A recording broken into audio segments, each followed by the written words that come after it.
Okay, can you guys hear us? Me checking the delay on this. Oh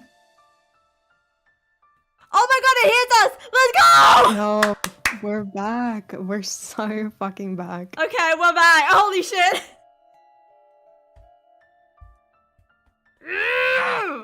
Okay, we have finally defeated the boss. This is the boss fight. We My have homophobic defeated. Wi-Fi. Literally. Oh my god. Who needs the Hello boss again, fight? chat. Who needs the boss fight when you have the homophobic Who needs a Wi-Fi? boss fight when you have... Okay.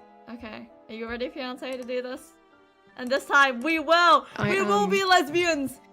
We will be gay. We will be gay! The Wi-Fi can't stop us! Let YouTube there be can't as well. homosexuals. Hello, Sleepy! Hello, Red! Cam! And, how's that? Elena? And Maddie! Oh my god! People here. Hello, guys. Hello. It's time, my lesbians! It's time for us to unite! Time for... Okay, yeah. Here we go. I'm gonna voice the vampire like a nerd the entire time. I am so ready. Okay. Who said sand is My for dearest glass? fianc. Yeah, sand is for glass. Sand is glass. What are you on about? I feel like Grim and Valerie have adopted us. Insane. We have, yes. Yeah, Valerie, we've I think adopted it's all time of to you tell on you accident. that I've been... Okay. Yeah, I've been picking up all of the children. Use your true voice for Henny. Oh, fiance. Oh god, what was... I can't even remember what I was gonna do. I was gonna do a nerd voice, wasn't I? For some reason. This is your true voice, remember? Oh yeah. Faster, Minky, faster! You have to keep moving or else. Oh god, they're gaining on us! Wait, Beyonce, you need to Mickey ran to the forest as quickly as her legs would carry her, which, given how exhausted she felt, was not very. She tried to obey Henny's orders, fearful both of letting her friend down and the shadowy figures who pursued them, but her body refused to listen. Her legs felt numb and insensible, as unfeeling as the marble, but far, far weaker. Okay, but who's father and who's mother? We're both fathers. You are two dads. Yeah, we're interchangeable. Yeah. It was through nothing save sheer force. Oh, what? Save sheer force of will? Okay. That she was able to keep going, for all her strength had already abandoned her. The voice acting is hurting my stomach.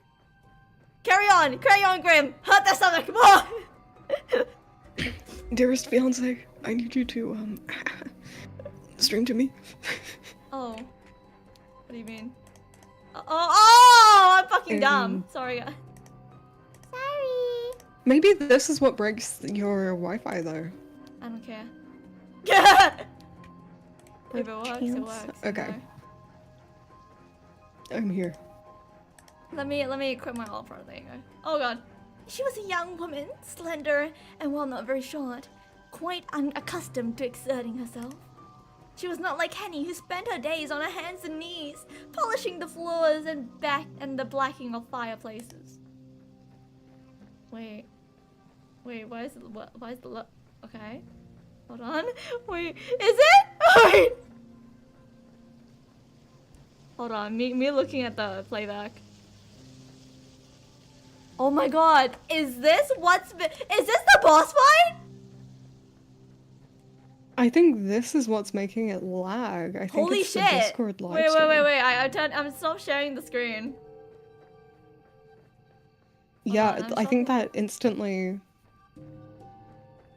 Okay, wait. What? I just realized you just messaged me saying fiance. It is! Look, it's not laggy anymore! We found it. We found what's breaking it. What the fuck, man? This entire time, Dude. it was the Discord! Bruh. Bruh. You know what? Hold on. Let me change my So you can see a bit more, fiance. Thank you, thank you. There you go.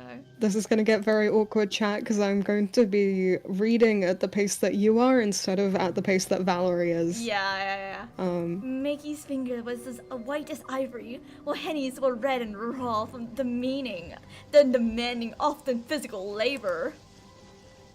Mickey's lungs, meanwhile, were straining from the agonizing effort of running. Casey's in school, damn. The bang on the table, that's me, yeah. Never before has she known the act of merely existing could be so exhausting. Crazy? I was crazy once. I locked me in a rubber room, rats, and rats made me crazy. Anyways, it's your turn, Henny. Let's see, hold on. Very It's still waiting. We're still waiting. We're waiting. Grim is so little. Yeah, right? It's the baby. I'm just a baby. He's just a little baby. There you go. There's your words. Micah, please! You need to hurry! Quickly, Micah! Oh my god. And you reached back to take a hold of Makey's hand, her coarse sharp fingernails digging into Makey's palm. Henny was gripping so tightly it hurt, but Makey knew. Should she lag behind, she would find herself in a greater pain than this. Makey recalled how her father had looked at her back in the carriages, his eyes wide and his face unusually pale. Makey had never seen her father look so scared before. He was tall and imposing figure of a man, dashing even in his early 50s, who was accustomed to issuing orders, not receiving them. Why are you saying your father looks hot? Hold on. Why are you saying your father looks hot? Makey had thought her father was immovable, which like oak trees would shield her and the family from Lesbian? A tree which had stood there for longer than the crypt itself. To Makey, her father seemed like a force of nature, one which was impossible to argue with or get better off.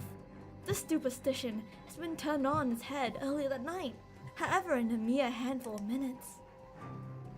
For all his bluster, Makey's father was only human. He was made of flesh and blood just like Makey, and when cut, he bled. He had bled a lot, in fact, all over the plush uphold seats of the carriage and onto the floor.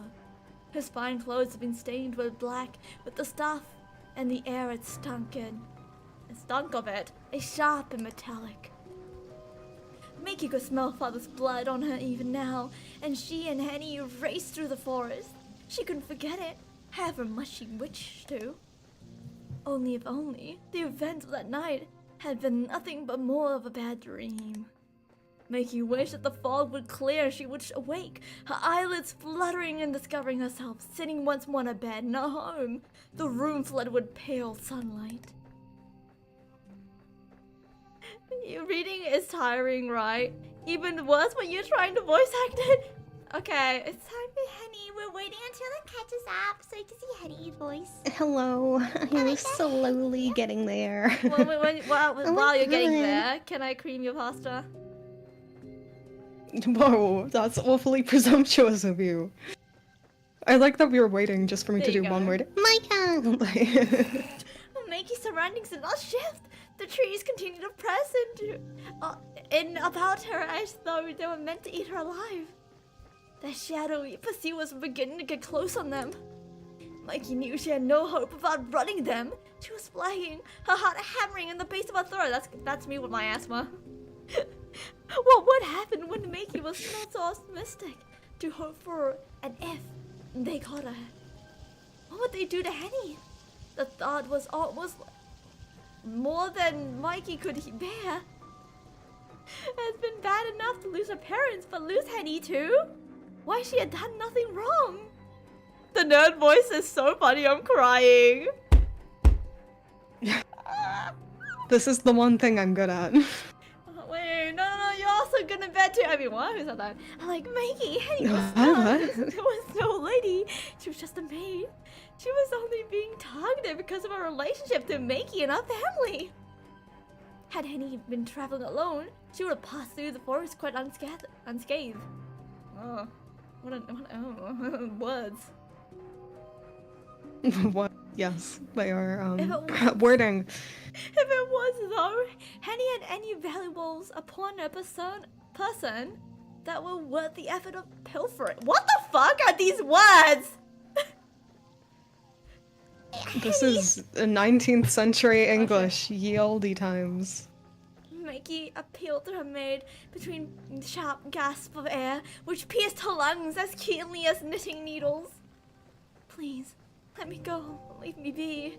I'm just slowing you down. There you go. Oh, now we wait. We'll get there. Hold on. Hold on, I'm closing. Now we wait. PNG tuber might be able to help. Okay. I also had an idea. Okay. Please, let me go. Oh wait, shit. That's me. What the fuck you mean? I don't care. There you go. I got confused. I don't care. I'm not leaving you behind. What? Oh no, your head. Val, these words are called English. I hate it. I'm Asian. What am I supposed to do? This is my second language. What am I supposed to do here? English is made up. There you go. There aren't any buts. I told you, I won't leave you. Now let's keep running.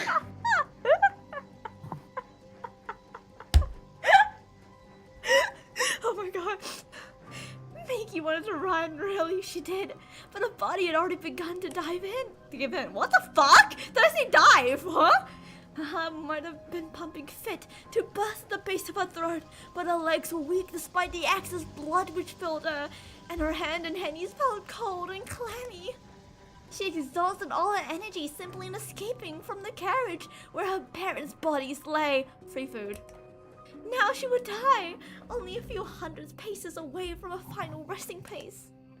Holy shit, it's Gerald ASMR is insane. No, Josh, get out of here. Josh, get the fuck. Get out of here. Just get the fuck. Get the fuck. Yes, what the hell? The Get the fuck. asexual threat right there. Would her mutilated carcass be discovered in a days hence and taken her to her family's home? Would she and her parents be embalmed and sealed away within their mausoleum? Mickey did not much like this thought. Her family's mausoleum was a terrifying place, full of somber stone angels and spider webs. It was quiet, being situated among all tall trees. But it's... what the fuck? Quietude? Quietude. Well, it's not all relaxing. What the fuck? It's deep... what? It's quiet was deep. Fathomless silence of that... okay, I think I should put my glasses on. I can't with this. Please, for the love of God, put on your glasses, pal. Well then, what's wrong with the name Gerald? Nothing is wrong with the name Gerald. No, listen, if they were Gerald, I would be Valentine, okay? Valentine, my male gender. No, his male, no, Valen is the male gender band. Valentine is my alter ego who is straight. Yeah, Valen. Grandma alter ego right there on the streets are gonna go find Gerald! Look, okay. Gerald, I took him out back and I shot him, okay? No! Grandma wasn't coming back. No! Mickey did not want to die. She knew not how she would continue Neither to did live on Gerald. with both her parents slaughtered before her very eyes. But she did not want to succumb as they had in this forest, full of fog. She wanted to go on living for her sake, for Henny's, though not necessarily for Walter's. Oh, who the fuck is Walter? Okay. Getting closer. Oh my god. We need to keep running. Come on, Mikey. Oh my god. Oh my god. But like the guttering flames of a candle, the last of her energy has been expended. She goes by Gerald on the streets when she does shady script dealing. My apologies, Your Majesty. Dude, I was watching chapter 3 of the Coffin and Hitland. You guys should do that sometime. Oh my god! Chapter 3 of Andy and Layla. Dude, if I voice Andy again, my voice nearly gave out by the end of that. Straining to do Andy voice is a tough time. I think in the future we might redo it again if the homophobic Wi-Fi boss wants to subside.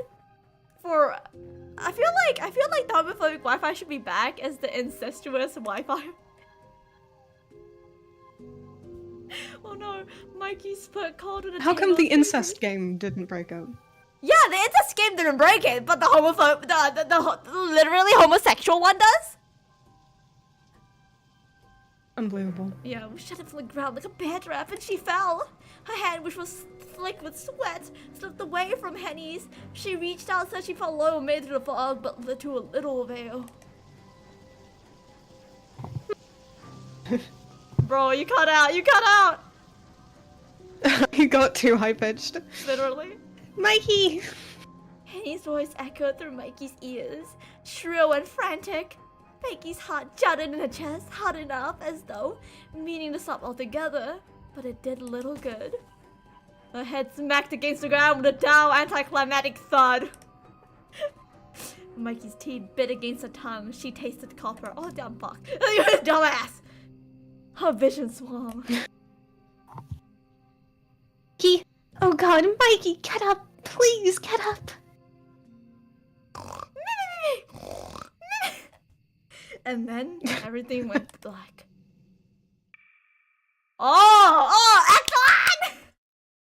The title card. The night that never ended. Ooh, oh my god, why am I so hot? Okay, hold on. What voice should I go with for Mikey? I never asked. God, I don't know. This is the protagonist, isn't it? So yeah, this is the protagonist. Probably something easy on you. Huh. Do I have to be like the victim? The shy, like, oh my god. Oh, fair maiden. Oh, I swoon. Oh no, my ankle is twisted. Whatever shall I do? Oh dear. Okay. Oh no, clear the condensation. Emma. Okay. What? I don't know. That sounded so wrong. I'm so sorry, guys. Run with it. We run with it. Mikey was greeted upon waking by a dull, crushing pain that gripped the skull like a vice. A blackish taste akin to a pond water filled her mouth. With one hand grasping against her head, she coughed. Who the fuck is in here? Who's that? Oh wait, no, I'm tripping. Okay, hold on. I'm actually tripping balls, I think. I literally heard the Discord like join sound. Yeah, someone joined and immediately left. I have a sneaking suspicion it was Jesh, but I don't want to point any fingers. I was like, Dang, hot voice, insane. Mikey's body shuddered and her lungs burned. Took a minute before her coughing fit subsided, but once it did, Mikey began to glance uneasily around her surroundings. She hoped that her immediate surroundings might shed some light upon her predicament, but her hopes were in vain. Mikey had no idea where she was. The floor upon she was sitting, but what was she sitting on the floor? But why was she sitting on the floor of all things? Was made of stone, which felt hard and cold and uncompromising. The walls too were made of stone, and was the ceiling, which felt very far away. That wasn't Josh, they're folding the laundry. Damn, my bad, Josh. I know you were an acceptable target to blame. Damn. We're still gonna blame you, Josh. But it was so steeped in shadows Mikey's could scarcely make it out. Imagine being in prison. Imagine! Oh, can't be me. There was oh god, I could only imagine. Lying by the cot, which she did not care to examine too closely, but its rim and sides were stained with caked-on filth. Ew. A truly unpleasant odor exuded from the chamber pot, which made Mikey's eyes sting. Ah, shit. Racism, okay, yeah. Anyways. No, it's not racism. It I is have, for me. a friend who's a bee. Yeah, I'm being racist to a bee. It was unfortunate Yeah. that she had no immediate desire of relieving herself, but she had no wish to use this commode. Kate Vi reference, yeah? Hey, are you feeling fantastic, my husband? I'm always feeling fantastic. Good. Glog, glog, glog. A quick examination of the room, though really it was more like a cell. Oh shit! Showed Mickey that save for the cot and the chamber pot was utterly desolate. There was no other furniture ever seen, no shelves, no cupboards, not even a proper bed. It's a cell. There was no mirror either, so Mickey could not see herself. But perhaps this was a blessing in disguise. Mickey doubted she would be able to give... maybe doubted that she would be at her best given she was in so much pain. She was so very exhausted. She was so cold. She could feel the goosebumps rippling across her flesh, and her teeth were chattering badly. Mickey wound her arms about her middle. What? Wound her arms about the middle and shivered sadly? Yeah, wound her arms about her middle. What the... Huh? Imagine being adopted by these streamers. Like... You know. Oh my god, Casey! Okay, it was not only the chain plot that stung, the very air itself was rank! I'm sorry! The way they used the word rank, oh my god! Heavy with the stench of unwashed bodies and general decay. This room. No, she saw this was a cell, reeked of death. It is a cell, it's not a room! Oh my god, this girl. Bruh. How has she come to such a place? What happened to her? Micah could remember sitting alongside her mother and father in a carriage as it bore them to the forest, and then... There. At his most pivotal moments, memories failed her. Maggie could recall nothing else. Had her parents been there, they would have given her instructions. They will always seem to know what Maggie ought to be doing at any given time. But they were not there, and neither was Henny. Mikey was all alone. Henny had been with her. Mikey was certain before. Before what? Why could she not remember anything? Oh, Mikey was so sorrowful. If only she had made of stone, then perhaps her head would not hurt so much. It really did feel like her skull might explode. Not from the pain, though the pain still remained, but from raw and brittle fear. Yeah, exactly. Why is the redhead kinda? Why is she kinda? Hold on. The redhead isn't only kinda, she is all of it. Moving away from her parents' homes, embark upon a brand new life, unfeathered by expectations. She had never wished for this. Wow, really? Us the lesbians, I don't know. I don't know them, assume they're indeed lesbians. I wonder what's the reason for that aggression. Us the lesbians. Tears began to trickle down Mickey's cheek in crystalline droplets. They scored tracks in the dirt, which caked her cheeks and dropped one by one on the floor. Her head's bowed, her fingers splayed across the stone. Mickey sobbed and she sobbed until... Oh my god, it's you! It's me? Oh. What? Fuck, that wasn't it. What? What's Oh my going on? god! Come on, you can do it. All the way up here, you can do it. I forgot. I don't It's know the why nerd. I made Henny a roadman. God. You can do it. Okay. Nerd voice, okay. Yeah. What? What's going on? A soft voice spoke from among the thieving shadows. Maybe could not even see the Soft speaker. voice. She could scarcely see. Given the darkness, now on tears, she recognizes familiar cadences. I can't. The soft voice. The voice from like Henny. I like how this is supposed to be a relaxing voice, and instead I've completely butchered it. Maggie's dear friend was here too in the stone cell, which smelled of death. And though Maggie was feared for Henny, she could feel relief bubbling up inside of her. She was not alone after all. Henny? Mickey crawled forth on her hands and knees, being too exhausted to stand and stare into the shadows. Henny, is that you?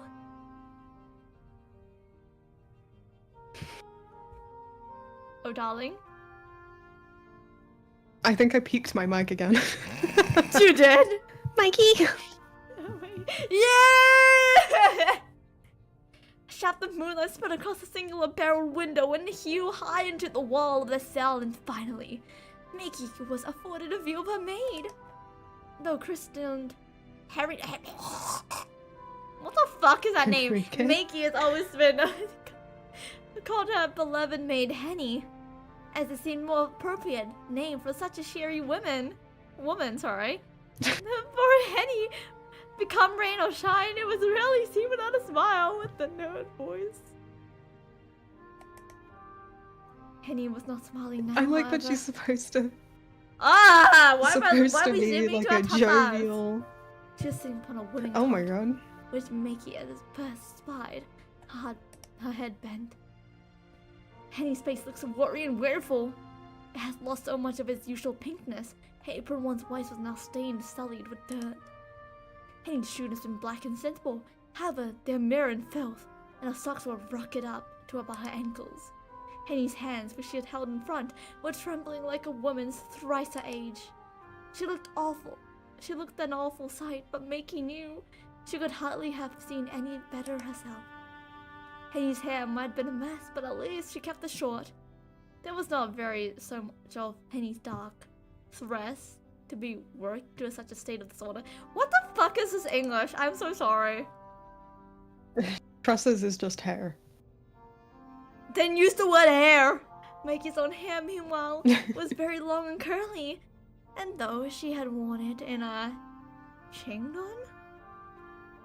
I can't help either there. What the fuck? I feel like Henny just goes, actually. Yeah. Actually, milady, that is not how you pronounce that. The back of her neck prickled, either from the cold or from the dislodged hairpin or two. Perhaps that's why Henny stared at Meek. So, once she has regained her own sense of equilibrium, though she has seen a ghost, what the fuck? Okay, there you go. Oh, Henny. Oh, darling. Husband. Hello?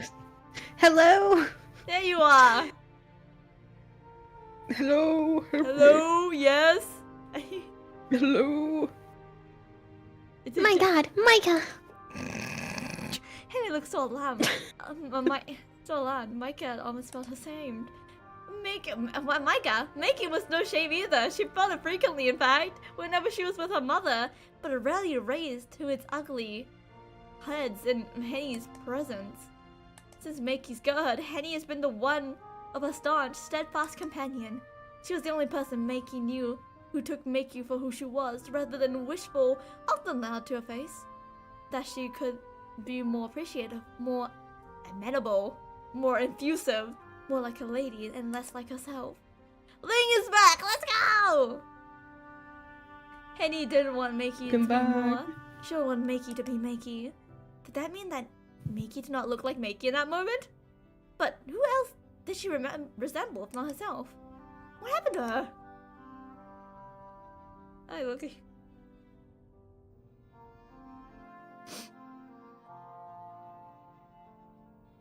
Right, Mikey? Oh, look at your poor face. The lag wasn't because of the PNG model, it was because I was sharing the screen on Discord with the fiance, the husband. I'm so used to calling you fiance. Henny rose from the rose cot, which creaked and crouched before her friend. Reaching out, still shaking, she cut Mickey's face with her fingers and said,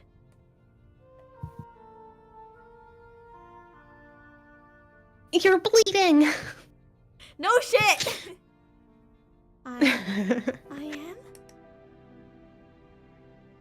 Yes, you have a nasty cut beneath your right eye and your cheek. Henny sucked in her breath, her expression grim.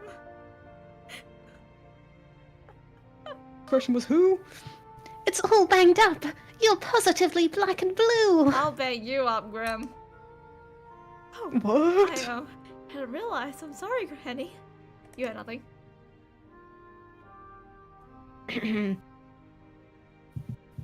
Oh, fiance? Or husband? What? Yeah, there you go. Henny has just recorded a handkerchief from a skirt pocket, and unfortunately it wasn't dirty. Fortunately, it wasn't dirty. It paused in her dabbing at Makey's face to look at her with bemusement.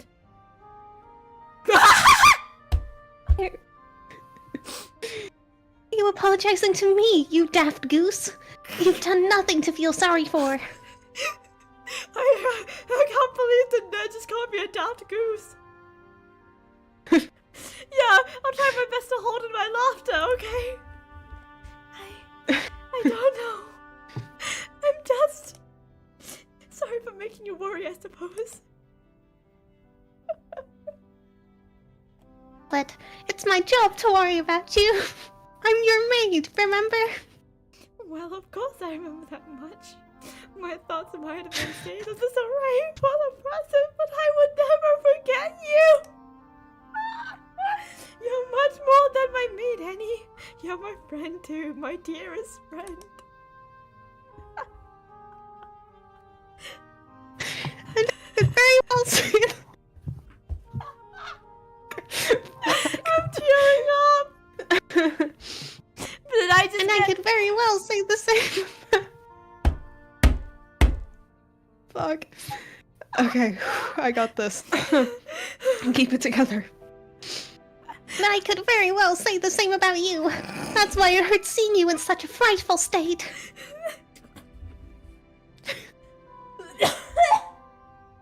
I'm choking. I just choked on my own saliva. Oh my god. You're welcome. You like it when I choke anyways. So, do I look so very On me, bad? yo. Oh no. Henny scanned Makey's face, her brown eyes now bright with mischief. Depends how honest you want me to be. Oh dear. Do I look as bad as all that? You've certainly looked better. Your face is banged up as a windfall apple. What the fuck does that mean? An apple? Makey shook her head in wonderment. I only hope that apple isn't riddled with worms. I don't think you've anything to worry about on that score, at least. Well, that is a relief. I suppose things could always be worse. You are. That's the spirit. Oh my god. You're still alive, and so am I, and we're together. That ought to count for something. Although, Oh.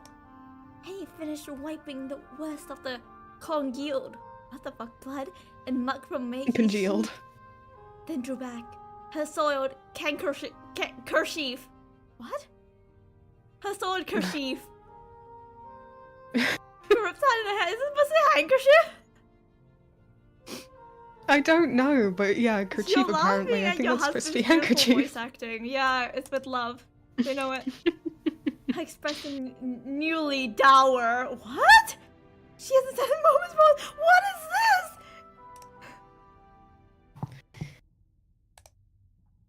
Oh, husband? that your parents mightn't have been so fortunate. What? Mikey's heart left in her chest. The somber announcement. What happened to them, Henny? Do you know what's going on? You don't? I recall that we were traveling to Augsburg to visit my fiance. But as for how we came here... Make you close your eyes and hope of remembering something, but again, nothing came. Her mind remained stubbornly blank, as speechless as snowy fields, all floral blanketed in untrammeled whiteness. I'm afraid I cannot remember.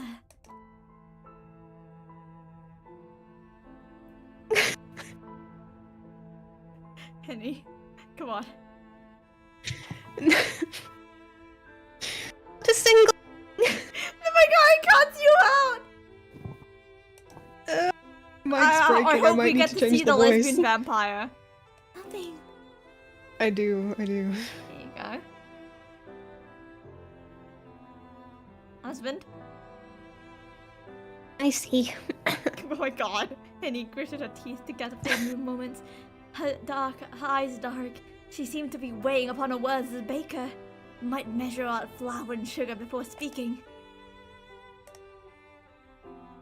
Surprise, I suppose. You hit your head pretty hard back there. It might be for the best that you can't remember all of the gory details. I wish I could forget what happened myself. Oh my god. Go to sleep, Ling. I'm glad you could join a little bit. Ling, go at to least. sleep. You heard your father. You heard your father. There you go. Go on, Henny. Alright, Ling, sleep well. Husband! I did it. No, you didn't. Rouge. What? Did you? Hang on. Let me go back. Where did I get to? I wish I could forget what happened myself, but... Okay. I wish I could forget what happened myself, but... Oh my god. Yes, mother, I'll go. Good chat, I'm home here. Casey's here! Let's go! Henry's voice trailed away as awkwardly she gripped her kerchief. Oh my god, what the fuck is that word? That kerchief has only been the only clean thing in Makey's and Henny's cell, but now too, it was ruined. Streaked with brown and red. How deep was the cut Makey had sustained and how much has she bled? This too remained a mystery. Makey did not know.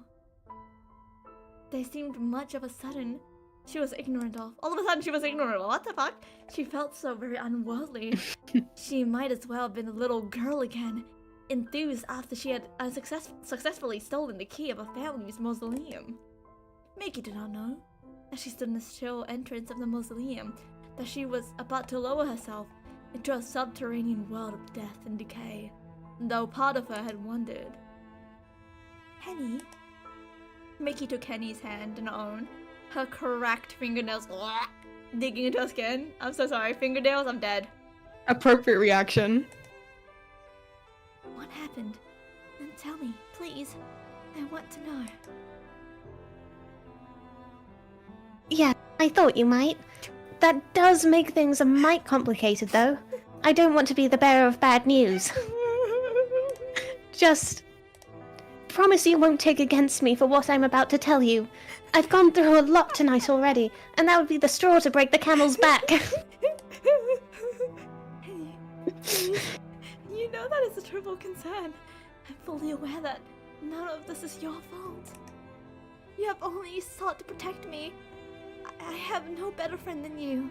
Not in the world. Not all in the world. Precisely because I want to protect you that I don't want to go into all this. I know it'll expect... Oh, Christ. Expect you. I know it'll upset you. My stomach's Christ. gonna burst out. Amazing. It upsets me too. It's an upsetting situation all around. It's rotten. I can see the nerd emoji on her right now. It's rotten, really, what people are capable of, but... Henny paused. She sucked in a breath and in a calmer tone she said, Do you want to know? how much is there to know? Oh, I remember everything. I'll always remember tonight, I expect. It made quite the impression. Horrible things always do. Oh my god. Oh dear. Are things truly that die? Are things truly that dire? They're... pretty bad, yes. Oh my god. Give me an abridged account, then. I have no need to hear everything. Right you are! Henny bowed her head, and... I'm not gonna say that word. Acquiescence. Yes, that word. Her face half swallowed by the shadows. Ooh, the beam of the light has penetrated to that drab cell, alongside been exhausted. the moon obscured beneath all the rolling fog. It was so cold in their cell. Maki could not cease her shivers. Even her teeth felt the cold, like shards of ice implanted to her gums. Henny's proximity served as something as comfort, but it could not rid Miki of her trepidations. She knew once Henny relayed the past events on her life would no longer be the same. Everything would change. It was changing already. In fact, so quickly that Miki hardly had a chance to gather her bearings. We were running away from some people who murdered our parents, and then we hit our head, and I woke up in a cell with this loser maid who is a nerd. Loser, hello. Loser. I'm a very prim and proper maid. Listen, I'm into losers. The highest order. I'm into losers. Okay, well then, wow, funny story. Actually, actually, you see, I am a loser. I've just been lying to you this entire time. Actually, you see, I am a loser. Oh my god. We're already married, calm down! She got lost, adrift, look, I can't help it. There you go. I'm sorry to tell you this, Mikey, but during our travels, the carriage... It was attacked by bandits. What? No! Yes, they came creeping out from the fog like... I don't know. Monsters from a children's story, maybe, but much scarier. The boogeyman! Oh fuck, The no! boogeyman. They got here. They waylaid the carriage, then stormed it. They drew out their daggers and threatened your father, and when he refused to comply, well... Henny's expressions twisted. They stabbed him. What? Maki stared, expected as much before Henny began a gruesome tale, but the news still shook her. Evidently, she had not been half so prepared to hear the worst she had imagined. Oh god, no, not my papa. My poor papa. Don't tell me he didn't. Sorry, but... Henny sniffed.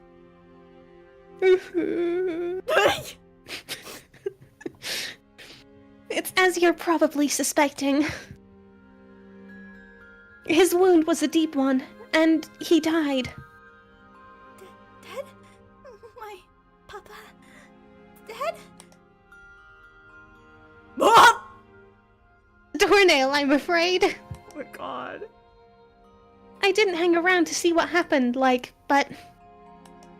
Well... It was all over so quickly, I don't think he suffered, at least. And my mama? What of her? Don't tell me she also... Henny didn't reply. The discomfort which crossed her face left Maki with no doubts to her mother's faith. One brief night, both Maki's parents had been slaughtered. Now she was an orphan. Orphan! And then one of us, Henny, how did we escape? I find it so hard to believe that the bandits will let us go. Oh, I'm sure we would have joined your parents if we'd sat still, like good little girls. Ugh. But I didn't want to do that. I took your hand while they were busy with your mother, and we ran away. We fled through the woods, but the bandits took chase pretty darn quick. It was very dark, and the fog was thick, and I could hardly see what was happening. At one point, you tripped and you fell. That's how you got that nasty cut on your poor forehead, and I was dragged down with you. We lay there on the ground, in the dirt, while the bandits tramped about looking for us. I figured we were both a couple of goners. I'd started to say my prayers to the Lord Almighty, but then... I think I'm so brain rotted, I read that as gooners. We survived. We're just good little gooners. Me and my bro Guna in the dirt. We goon in the dirt till we cream our pasta. Yeah, that's how we creamed the pasta. There you go. Anyways, here you go, husband. Yes, we survived. This Miki supposed was not a surprise, even without saying really, that they had survived. Otherwise, they would not have been sitting in this ghastly spell, speaking to one another. Either the bandits had spared them, which seemed unlikely, or someone had come to their defense. Who would have been wandering the woods so very late at night, however? Mickey could hardly credit it. Their escape must have been the stuff that fantasies were made of. Do you know how we escaped, Henny? I know what my eyes saw, but if my eyes can be trusted or not, well, that's another matter altogether. I think I might have bumped my head myself. That explains the voice. It was all so peculiar. Help me! What? At the time, it seemed like a miracle. But looking back on it, that ain't the right word. Miracles suggest God and all his angels, but there was naught holy about this. It was a right proper mess, really. A total bloodbath. Blood? Yes, there was blood, and lots of it. It's hard for me to explain, but alls I know is, one moment we were sprawled upon the dirt, you unconscious, I half out of my mind with fright, as the bandits approached. And the next, they were gone. Gone? But when? How? Did they run away? Get water! I'm drinking my monster. Surely, not of their own free will. The fog parted, you see, and then this figure, this woman, she appeared so quick, it was like she'd sprung up from the earth. She wasn't very tall. I don't think she was, at least. And she was very skinny, but the way she looked, the way she moved, there was something unnatural about her. I didn't get a very good look at what happened next, but I saw her go after those bandits. I think there were at least 4 of them, but that woman soon took care of them. There was so much blood and a lot of mud. It stunk to high heavens, it did. Brought tears to my eyes. Damn it! That What do you woman, mean? though. The nerd's voice is changing! Go back to being a nerd! I can't. Okay. Hold the gun at you. That woman, though. That woman in white. She didn't seem fussed at all. She stood there once she'd finished, beneath the moon, like nothing had happened. And then... Henny pressed her fingers to her brow, overwhelmed, and shook her head. I don't remember anything after that. I think I must have fainted. I'm losing the voice again. Okay, it's okay, it's okay. You can start the voice if you want. Oh, okay, I'm gonna just drop the voice. I can't It's keep okay, it up. it's okay. When I finally wait, shit, no, hang on. No, you need something more. You're a lowly maid. What would a lowly maid sound like? I'm but a humble maid. Okay. There you go. When I Better. finally woke up, I found myself here. It was your crying that woke me up. I've never been able to rest easy while you're in tears, Mikey. Yes, I know. You've always been so good and so kind. Thank you, Henny. Mikey chanced a smile through her muscles of her mouth filled. The fuck? A worn way. Following the news of her parents' demise. No idea what to do without you. Sounds like you've saved me. Bandits, I suppose I did. But I wasn't much use when you took that nasty spell. There's no way I would have been able to carry you to safety. Not when we were all turned about in the woods, and I'd no idea where we were. I think I scraped my own shin too. My ankle aches. We'd have been goners if that wouldn't hadn't appeared.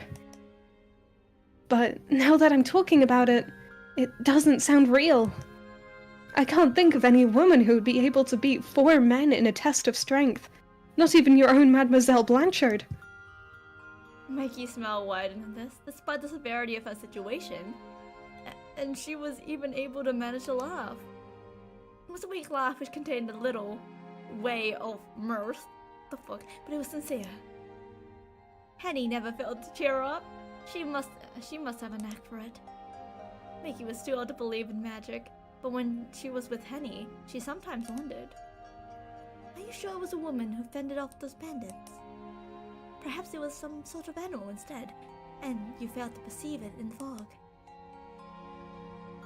Could be it. Like I said, my mind's a mess. I feel like I've lost a good 10 years off of my life, although... Yeah, Henny smiles grimly at the manner of all survivors after witnessing something horrid. better than having it cut short altogether. We must be thankful for her mercies, yes. Even if our lives were saved at my parents' expense. Mikey squeezed her eyes shut. She could feel tears beating upon her lashes anew, but this time she was unable to subdue them. The news of her parents' death was a heavy burden to bear, but Mikey was not having witnessed another final moment, found it hard to imagine. It did not seem quite real. The shock of it all, perhaps, had blunted her senses. It would take a while for her parents' passing to truly register, and when it did, however, Mickey did not doubt the tears would come thicker and faster than before. You know what? What else comes thicker and faster? Anyways. No! No! Your mother! Anyways. Oh, don't do it! It had not always been so, but her childhood misadventures and her family's crypt had left her something of a crybaby. Now then, Mikey inhaled and glanced her out. Where do you suppose we are, and how are you supposed to get out? We got here. Whoops. That's a good question. I've been wondering that myself. It's not the nicest of digs, is it? Not particularly, no. It's awfully drab, and it's too damp. I'm freezing. You poor thing, you. Come here. Penny shifted close to Mikey, then drew her arms around her, holding her close, and she glanced around. Both maid and mistress squinted in shadows, saying they might unearth something secret, in escaping a trap door, perhaps, or a hidden passageway. But to Mikey's disappointment, she found the cell quite unchanged. It was every bit sparse as she recalled. The shadows did little to mask this fact, and still it stank. Goodness me, it's not much to look at, is it? We might as well be in a prison cell. No shit, Sherlock! Yeah, literally. I think that might be what this is. Wait, are you kidding me? You see the bars of this door and don't think you're in a prison? Like, oh yeah, this is like my bedroom, guys. Oh my MTV god, I my love crib. these. Val, there are criminals here. Okay, hold on. Wait, what is it? She's actually limping, not whatever. What is this limping caused by you? Hey, listen, I wasn't I'm the one that's also limping as well, okay? I can barely stand up without, like, laying, like, against something. That's because you need a walking stick, Valerie.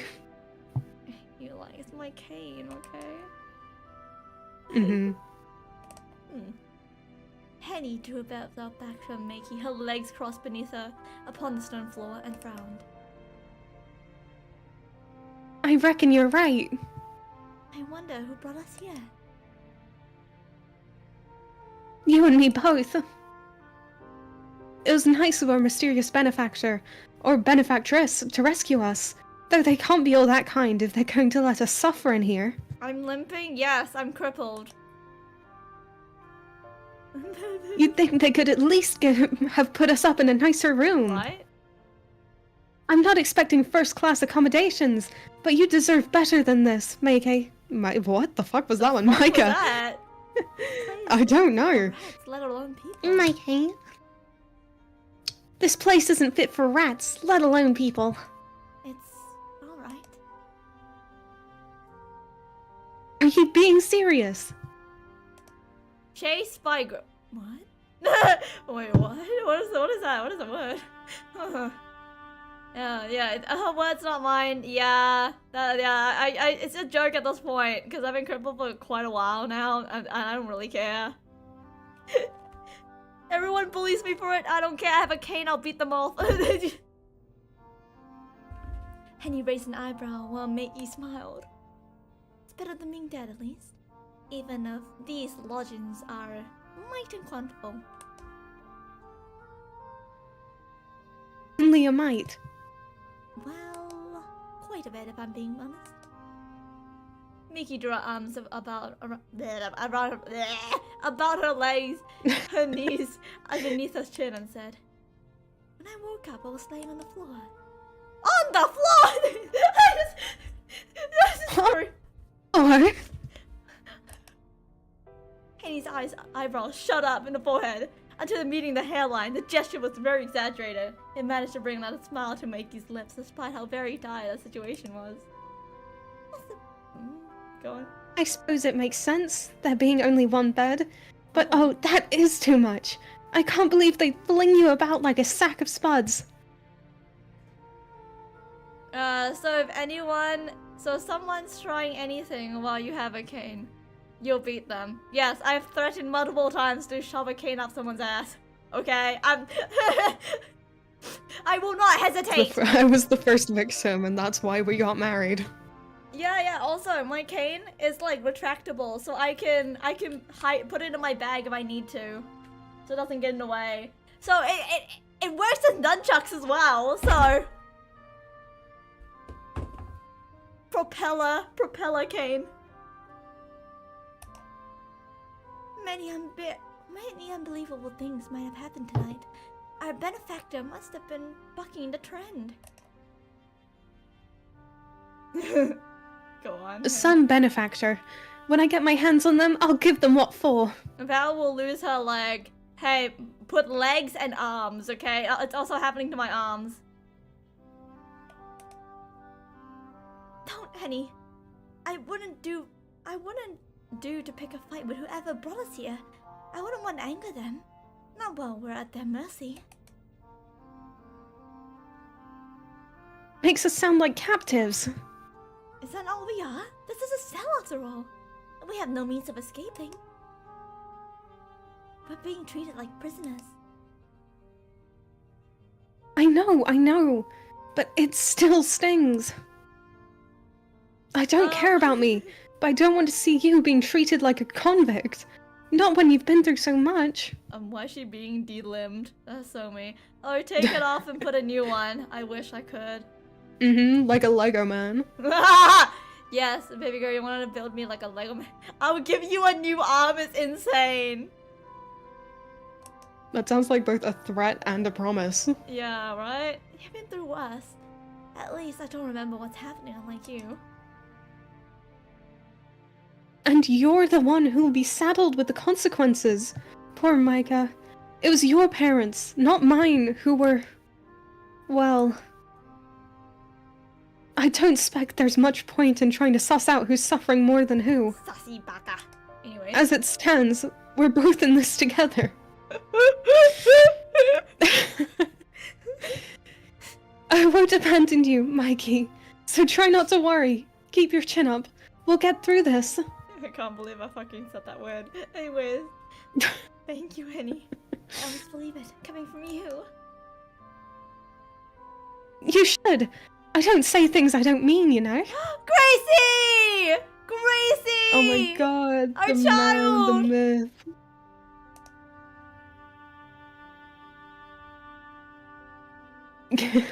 Do what? Yeah, I'll give you my arm to give to Val.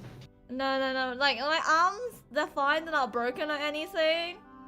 It's just my body's being shit. So I'm probably gonna kill that arm as well. Ah, I see. So it's like get all of it done at once. Not even all of it. How about give me a new head, a new torso? We'll put you in one of those like brain jars. Oh, thank you.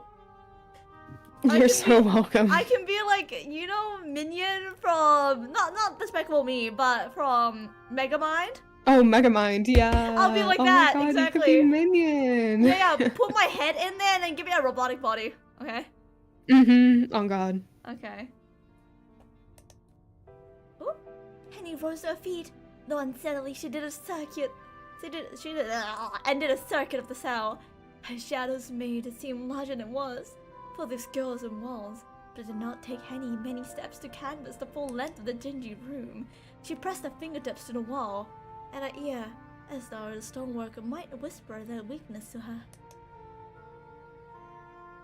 But the walls, of course, remained mute.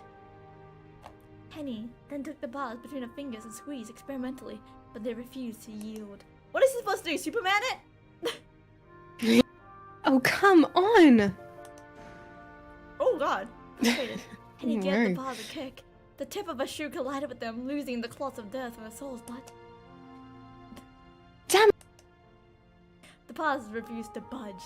They were quite impenetrable. Sighing, Henny changed tack. She moved from the door to glance up the window, but this was similarly barred too. A hand high up to reach and too small to squeeze through. It almost seemed like a miracle when such a small window allowed any moonlight at all to spill into the cell when the clouds and the fog shifted. And? Makey asked when disenchanted. Disenchanted? Okay. Henny flopped down to it beside her with a rustle of her skirts. Did you uncover anything? Naffle, sup that we're more trapped than I thought. I thought you might have come to a conclusion. Yes. God. Henny kicked off her right shoe and began massaging her feet, which has begun to throb. This is a rum situation. I wonder what we're to do. I don't think there's much we can do other than wait. I suppose you're right. I can't say I like the thought of that, though. We're sitting ducks here. I feel we ought to be taking some kind of action. Henny looked around the cell once more, then sighed. But I'm drawing blanks here. I can't think of anything we could do. I'm sorry for being so hopeless, Micah. I'm meant to look after you, but I'm at a total loss. Don't apologize, dear Henny. I feel better simply being with you. Also, I just realized something. Girl, why did you eat my song? Tell me that right now. Why did you eat my song? Fiance? Husband? It what? Yep. Why did you eat my song? It was tasty. Okay, I couldn't help it. What the fuck do you mean it's tasty? Okay, literally. It was scrumptious, that was 2 okay, days you ago. know. What the fuck? I couldn't resist. I couldn't resist. Well, resist it. I can't. It was too scrumptious. Damn. Go on, Henny. That's something at least. I wish I could be of some real use, though. You are of real use. Without you, I'd be unconscious. I'll be an unconscionable mess. Unconsolable? Sleeping on the floor. Shut up. You know I can English. Okay. Arguing in front of a stream, yeah. Go on, Henny. Well, we can't be having that. It breaks my heart to see you cry. Much as it breaks mine to see you Flagellate. flagellate. So over something that is not your fault, thank you. Touché. I always thought that said like touchy. Now that we're... I always thought that said touchy, like touche. Touchy? Touchy. Yeah, the French word touchy. I'm gonna touch you. I'm gonna touch you. Oh my god, Mother Clover! You said you wanted a new head and a new torso? Yes, I want that. Go on, Henny. No, you haven't missed anything really. Now that we're well and truly stuck here, I suppose we ought to make the best of it, although... I have a bad feeling about this place. It gives me the creeps. I don't know who imprisoned us here, or what cause, but they've no manners to speak of. Why, it's almost as if... And he began, but she found herself unable to finish the sentence. The sound issued forth from the darkness, emitting from beyond that tightly sealed cell. It's a faint sound, but Henny heard it, hovering in the sour and musty air. It sounded like a scream. God! What in the world was that? I suppose that was just the wind? Do you really think so? Yes, I imagine. Mikey answered in affirmative. Though deep down, both she and Henny knew the truth. That has not been the wind. It was too raw, too pain. Though faint, unmistakably human. So, wow, yeah, okay. Okay, change the... Okay, listen. I'll be down for a new voice anytime, okay? No obvious time of escape and very little to do. Mikey and Henny had no choice but to idle the time away. They sat upon the floor together and the legs folded primly, like two little girls conducting a make-believe tea party. Henny had all but blacked the thought of my mistress sitting on the stone like a plebeian, but Mikey's dress was already so dirty it didn't matter.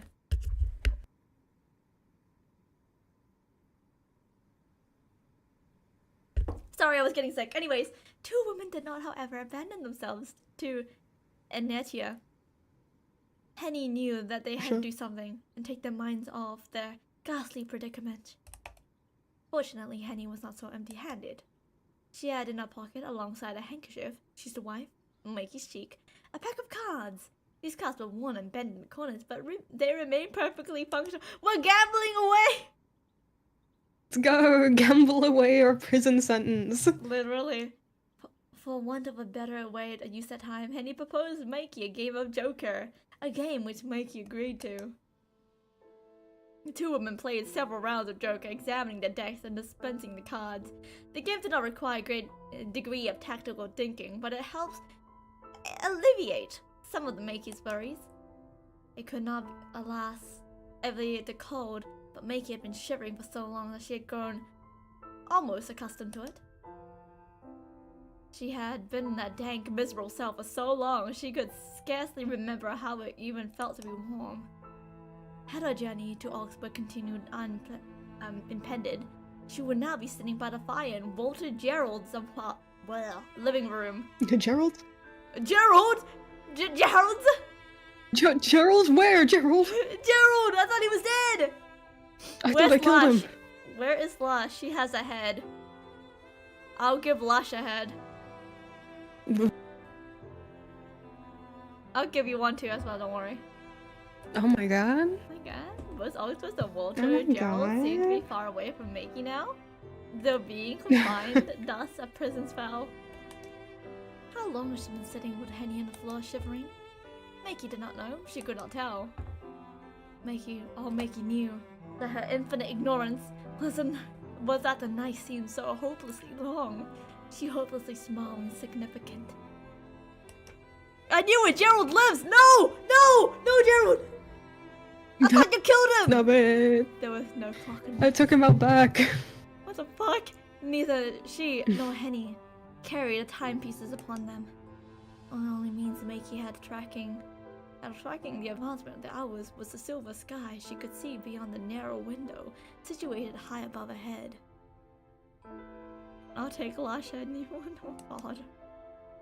She could recall the sky being dark upon her walking, and how it remained so now. 3 games of Joker later. The moon which emerged from the fog, irregular intervals shone as plaited lights upon Mikey's heads, upon her hands of cards, lighting our Joker in his wide, richest grin. Mikey had never much cared for the Joker and Henny's tusty pack of cards. His expression unnerved her. But every once in a while she played, Mikey spotted a few glances at the barred window above her head. Though she could not guess the hour, she knew it was late. She could have been in advance out. It could not have been an advanced hour of night, or could have been, by some same token, the very, very early hours of the following morning. Oh my god. So Grim, how would you live without a torso? With a great difficulty, but I think I would look quite silly without a torso. Oh my gosh. The sky was so dark, Makey found it hard to believe the sun would ever rise again. Darkness which abounded within her cell was so complete, it seemed to have blotted out every concept of morning altogether. She feared she would never see again the sun's golden rays, never again hear the twittering of the starlings in the trees which announced a brand new day. When did the birds begin to chirp beyond her bedroom window anyway? Makey could not recall, but though it must have been around 6 in the morning. Makey had gone to bed at 10 every night, like a dutiful daughter though. but she had often found it hard to sleep for a full unbroken 8 hours. It's okay, Val lives without working legs. Literally! She could arise in odd hours, once 1, 2, or 3, her head full of thoughts, and often she found it hard to sleep again. That is so real! When this occurred, Mako would raise on the bed, sit by the windowsill, her forehead against his forehead in the summer, pressing to his laugh. That always helped cool her errant thoughts alongside it. Oh, how her mind raced! How is she walking is a miracle. And me being stubborn. That's how I'm walking. Go on, Henny. This is ridiculous! Henny growls, all exclaiming her cards. To be at Herr Gerhardt's right now, safe as houses. We weren't so very far from Augsburg. At least, I don't think we were, when we were attacked. Why did those bandits have to go after us? I'm not an angel, no, I'm a super us demon. Yeah. We're just unfortunate, I suppose. I can't imagine the bandits meant specifically to target us. We just happened to be there. You're probably right, but... goodness. Of all the awful luck. At least you had a fair run during your game. You've beaten me out soundingly during every single hand. Well, true. I suppose I should thank heaven for small mercies, huh? Penny smiled at Makey's attempt to cheer her, but it didn't last. Both Penny smiled at Makey's cheerful were half-hearted. They were both soon swallowed by the sinister darkness of the cell. Shame I don't feel more thankful. I wonder what Herr Gerhardt would make of this. He'd be off his head, I'm sure, if he knew the state you're being kept in, Mikey. I'm enraged too, for you and him. You deserve far better than this. You're a Von Essen, for crying out loud. The person who's holding us here will feel mighty sorry when they realize who you are. You're a real lady. Am I not a lady? Hold on. Hold on, real quick. I'm thinking... I really wanna... What's it called again? Me trying to auto it. Not... Oh, wait, hold on. I'm tripping balls. Because I really just want to get to the gay. Where is it? There's too much lore. There's too much lore. Oh, that's my fiance. Ew. I don't like the fiance. What's supposed to mean? Only my fiance. Listen. I like my husband more, not this gay fiance.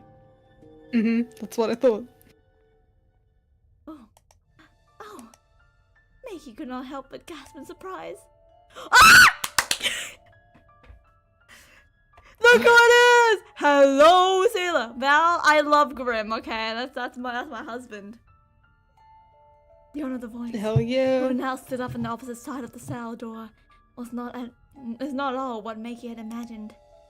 She was shorter than Makey had expected, shorter than Makey herself, who was dwarfed by her wealthy and significant older fiance, and slender with it, her cheekbones high, her neck another missile to the stem of a flower. Her skin was brightly pale, like that of a corpse, and underneath her eyes Makey could see dark rings similar to those she often sprouted during the long nights in her bedroom window, unable to sleep. The woman, or was she a girl?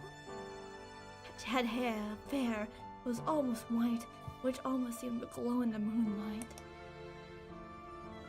Her hair was not the Shignon again. Why is she asking you she's a girl? What did it get? She's having like a moment. I'm trying to catch up. Oh, good. Hold on. Okay. Henny says that woman. Okay, hang on. You went really, really far in advance. Yeah, I was like, where's the gay? Where's these girls? My god, woman. This girl okay, looks like hang a on. Silver Sable and Bayonetta did a fusion dance. I'm crying. That's amazing. Hear me out, Silver Sable. Okay, hang on. You can. Uh, Wait, are you playing the game as well? I'm so confused. yes, I am. I literally bought a copy and downloaded it so I could keep up. Bro, you didn't need to buy a copy. It's chill, it's chill. Oh no, I feel bad. Okay, that woman, and then she's the one I told you about? Is that where I'm at? Yeah, she's the one you told about, yeah. She's the one who fought off those bandits. That's the line you'd say. Okay, there we go. That woman! Wait, hold on. Hang Henry on. shifted Okay. her skirt shifting against the ground. She's the one I told you about, Micah. The one from the woods. She's the one who fought off those bandits. I thought what I saw was unbelievable, but now I know it wasn't a dream. She really is real. She killed all those men. She's a monster. Oh my god. Come Oh, on. here we go. Okay. Get the egotistical girl. Yeah. Oh, a monster, am I? The woman's unnatural eyes narrowed when a smile said, You cut me to the quick, you humans do. At least, you would, were I not so accustomed to it. Perhaps I bring it upon myself, given the unusual manner in which I treat my guests, but you could at least try to be polite. Why, if it weren't for me, the both of you would be lying in the woods right now, mangled beyond all recognition. Oh god. Go on. So you really were the one who saved us. I thought as much. Yours isn't a face anybody could forget in such a hurry. Why, thank you. I will take that as a compliment. I am very striking, I know. Why did you save us, though? And how? I can't believe you brought us back here. Wherever here is. On your own. You must have had help. Grim. Oh my god, wow. What's up? No, Grim. Hey, you keep that name out of here. Keep that name out of your mouth! Yeah. You're all good, Lethal. Go on, oh hot vampire lesbian. Oh, if only. But alas, I've not had any help for... Well, let's see. It must have been a century at least. A century? Henry gawked the woman, her eyes agog. But that would make you older than my grandmother. That can't be right. You don't look a day over 18. Oh, do you really think so? You're too kind.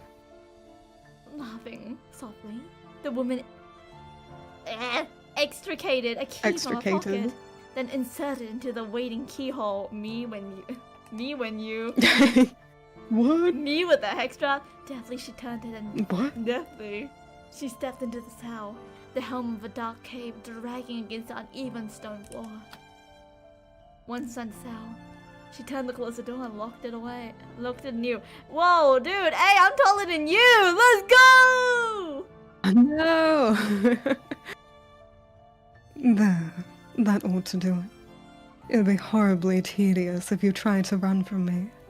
I had this in the background and got jump scared by Grim doing a low voice. Me with the hex trap is crazy.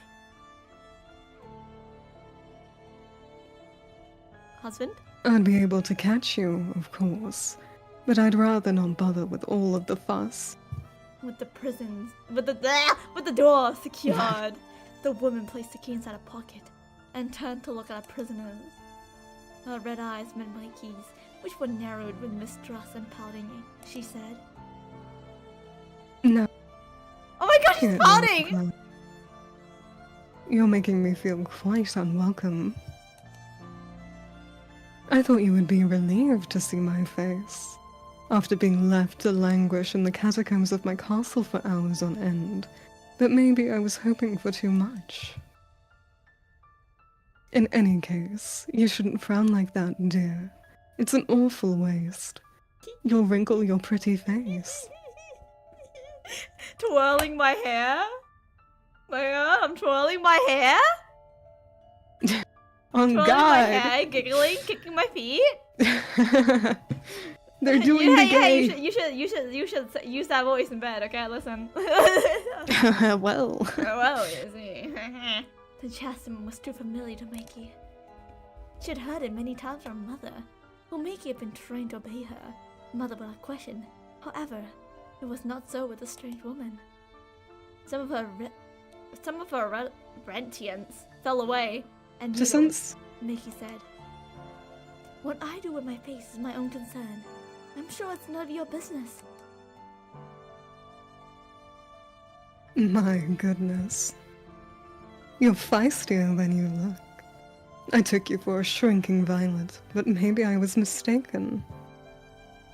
You might make for quite the amusing plaything, though you'd be a good sight prettier if you smiled.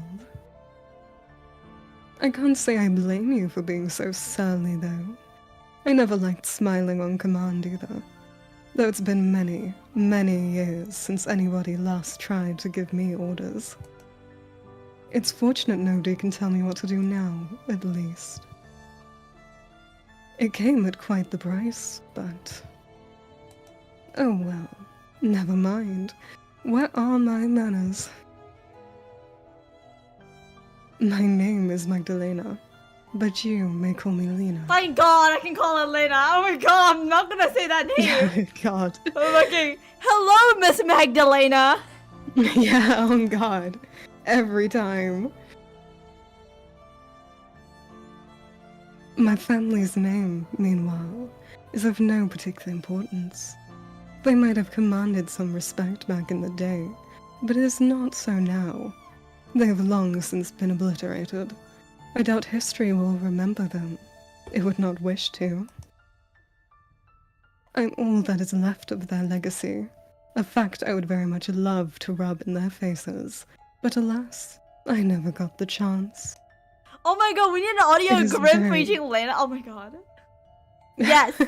hey, I mean, if you do that, like, listen, send it to me first. I need to, like, hear this, okay? Yeah. It is very nice to meet you, for the second time this night. So saying, Magdalena dropped a neat curtsy, taking a photo of cape in layer of the skirt. I'm afraid I will not be afforded much of a chance to properly know you. While I would relish the chance to speak to a couple of young maidens such as yourselves, I have designs for you beyond idle chatter. Now, what do you mean by that exactly? Only that, now I have brought you here, I cannot continue to let you live. You've already seen too much. Oh God. What? Henny stared at Magdalena with wide eyes, so full of fear as air swelled within it. Do you mean? What I said. Do try to keep up. It's awfully tedious, having to explain myself down to the finer details. Oh my God, idea, fiance. Idea. Mm. Okay. How about I collab with the both of us, right? Okay. I can be Makey, and you can be Elena. And then like Ooh, the into it. listener can be like a third, you know? If they had like a polyamorous. I'm into that. Hell yeah. Yeah. Does anyone want that? Anyone? Yeah. Bro, every Chat, time how do we feel about this? every time we collab, we break like 10k views, which is insane. I know. Look at us. Like this is like peak, you know? Is this peak content? Is this peak content? What? baby girl. Alright, Baby boy. whoopsie. But I suppose you have the right to know the bare minimum. Prisoners though you may be. I would hate to keep you in suspense. And at this point, it doesn't matter how much you know. You won't be able to tell anybody else what you might learn here. You'll not be venturing forth beyond the walls of my castle ever again. Bite me! Bite me! Mythalina smiled, her lips shifting to a wicked grin.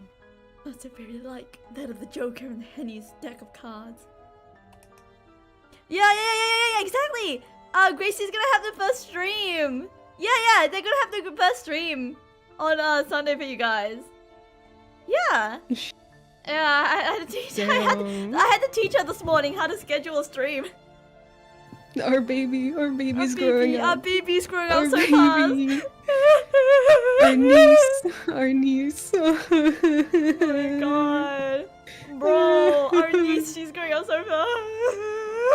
Oh, they grew so quick. They're leaving the nest. It's okay, husband. It's okay. They're flying. Though Magdalena's face was white, her lips were red.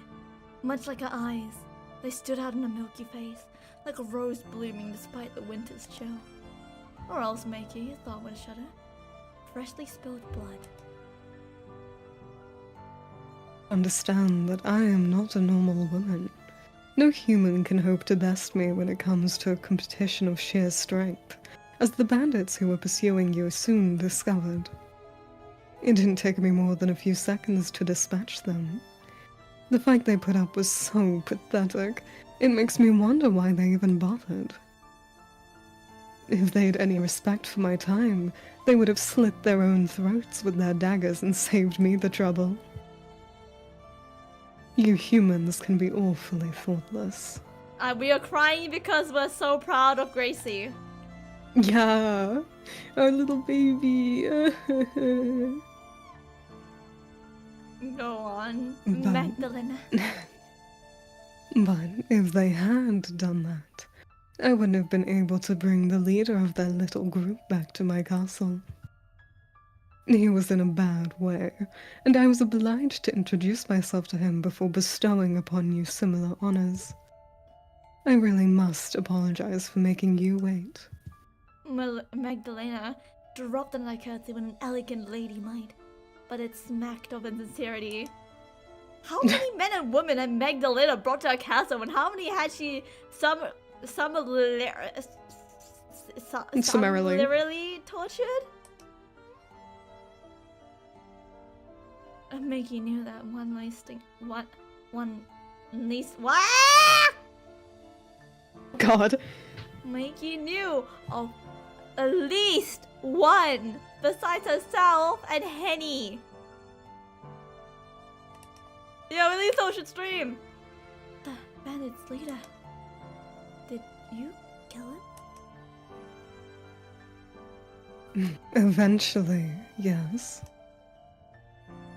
It was quite the sight. You ought to have seen the way he begged and pleaded and groveled at my feet.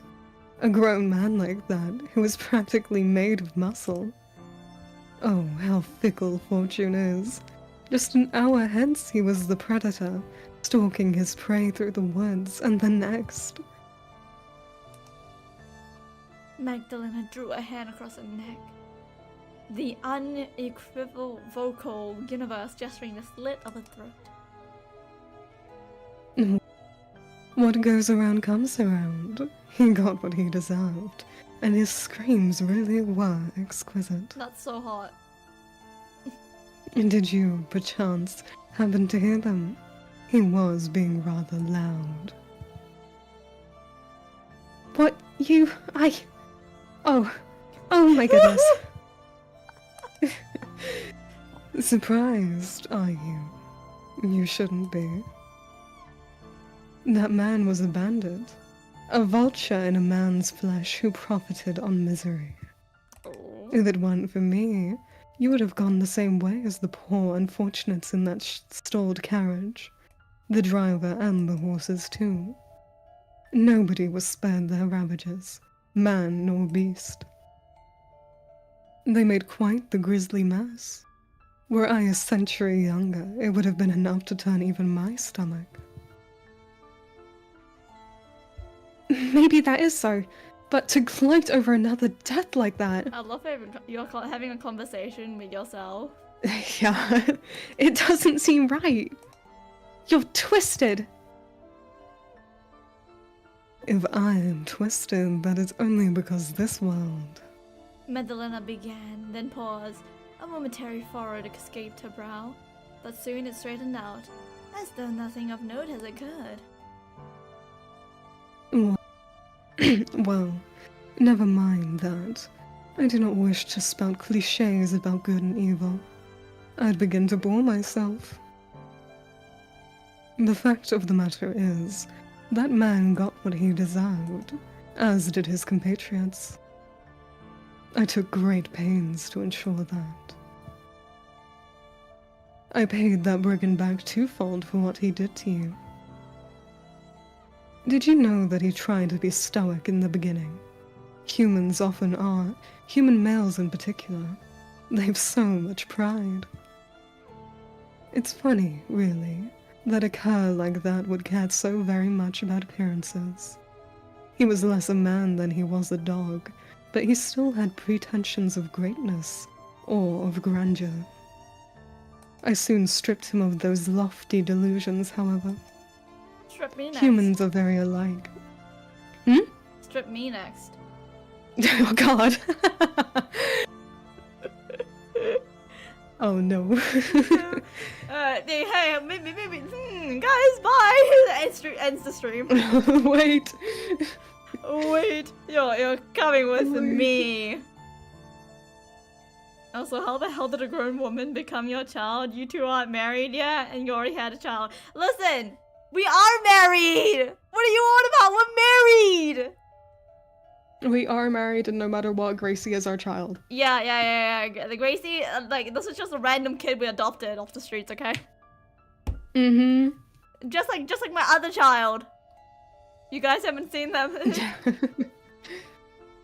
You guys haven't seen them, but they do ASMR, and I just cut, like, literally, I slid into the DMs, we talked, and then all of a sudden, I'm like, I'm adopting you. Who proposed to who? Me. Yeah, Val proposed to me, With a and ring pop. kept running after me as I tried to run away, and then I was tackled to the ground, and now we're married. Yeah, I tackled you to the ground, right? And then, like, I slipped the ring pop on you, right? And then Yeah. it's like, damn, I know you wanted me so much that you gave me restraining orders. Yeah. Go on, Henny. So romantic. Okay. Humans are very alike in one regard, at least. You all scream the same after your bones have been broken, and you all bleed red. Oh god, doing both of them. That man was a brigand, I'll grant you that, who deserved the hangman's noose. But that's for a court of law to decide, not you. What you did isn't justice. It's barbaric. You shouldn't be taking pleasure in other people's deaths. What gave you the right to kill him anyway? I had every right to kill him. He was trespassing upon my land, as were you and the young lady here. His life was forfeit the moment he encroached upon my territory. The Lord's Prayer may say that we ought to forgive those who wrong us, but I have no patience with such teachings. They do not apply to me. I agree. The Lord has forsaken me. I am no longer a member of his congregation. He would have no love for me as I am now, and I have little love for him. I cannot conceive how he could have let me suffer so, if he truly existed. Sometimes I do wonder. So you mean to add blasphemy to your list of crimes? Oh, I've done far, far worse than that in my time. Least schizophrenic behavior is insane. God, help. The morals of you good. What? Sentius? Sentius? That sounds right. Or sentuitous? No, No, sentius. sententious? We're going with sentience. I don't know. The morals of you good churchgoers do not apply to me. I am not of your kind. So did you find Gracie living on the street in a winter storm? Sure. Yeah, she was in a cardboard box, so... She was in a cardboard box outside a pet shop, okay? Yeah. Yeah, because like, you know, You were going in to then... get Valerie puppy treats. What? No! No. I wanted to look at cats, okay? And then when I saw them, right? I was like, oh, look, it's a rabbit! And then I used my voodoo ass magic, right? And then I changed him into Gracie. And that's how Gracie came to be. Yeah, exactly. It's because I've changed someone into a cat boy canonically as well, so Damn. go on. Okay. I am a drinker of blood who walks the night. I've been alive for over a century, though my life is very different to yours and your mistress's. Why did you say a hex street? Hmm? This is a hex street. Hex Street? No, we did not find Gracie on the Hex Street. No, not street, like treat. Oh, a hex. Oh no. Oh Wrong no. place. We wouldn't be at the pet shop. We would be at another special shop.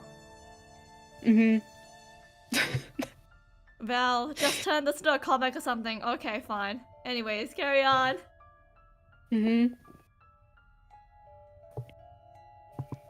Sorry, drinking.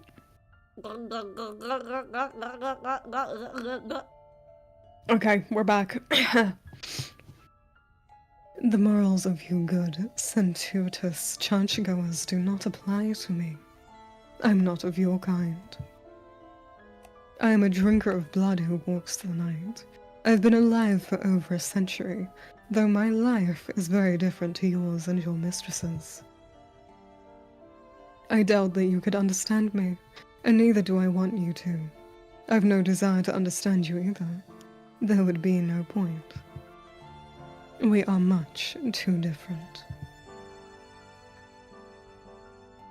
A drink of blood? But that would make you... Vampire? Finally, a voice line, holy shit! Oh god. Who would Save make me. you offer to force this label after Henny's voice faltered? Mickey's was ardent devourer of books. What? Did she just like the books? Yeah. She had read before such shadowy denizens of the night. Much of Martin's charlatan. You know what? Wait, hold on. I'm gonna hold on. Hold on. I'm gonna tell you right now, the dialogues in this are so much. The English words are breaking my mind. And you add like Grim, you're having a schizophrenic rant to yourself. I am. Dude, trying to flip between the top of my range and the bottom is hurting. Okay, what do you say? What do you say since there's so much freaking dialogues? Cooking some? Cooking some? Are we swapping? Yeah, we're gonna swap, guys. It's like, my god, I feel like all the bones in my body are gone, okay? Dude, I think this is like 6 hours long. It's 6 hours long, I don't think we can do it that much. I wasn't suggesting we sit through 6 hours, Valerie. I was saying I think the actual gameplay lasts about 6 hours. Shit, should we have completed that chapter first then? Yeah, might as well.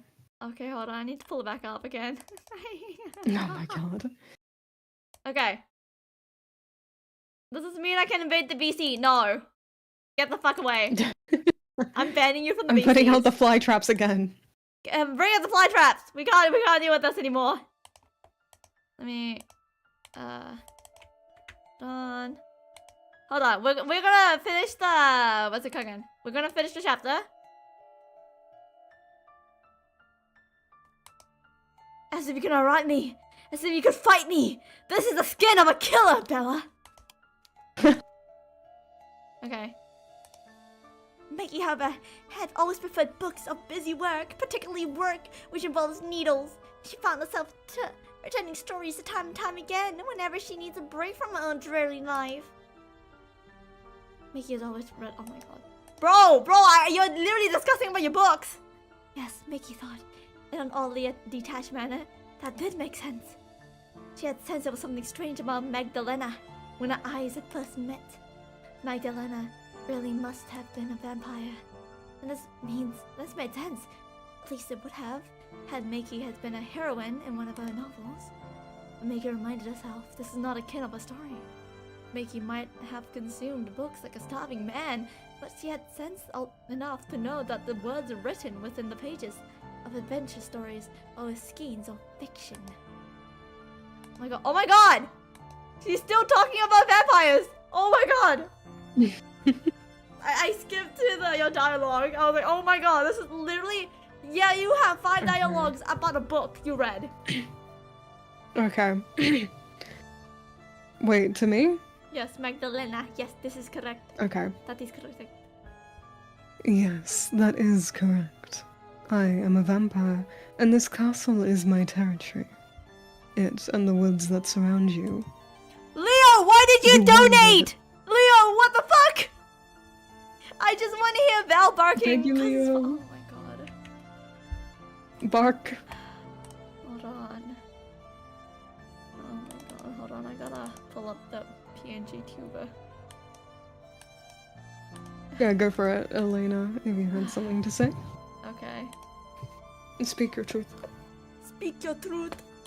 Let me quickly... Speak your truth, queen. Okay, hold on. And there you go. Sigh. Okay, I guess I'm gonna do this. Are you happy? Are you fucking Let's go, happy? Look confirming- what you've done to me. Confirming the allegations. Let's go. Good job. Good job. Guys, you Good job, Leo. guys, Go team, go team. You guys have an option to not donate, right, guys?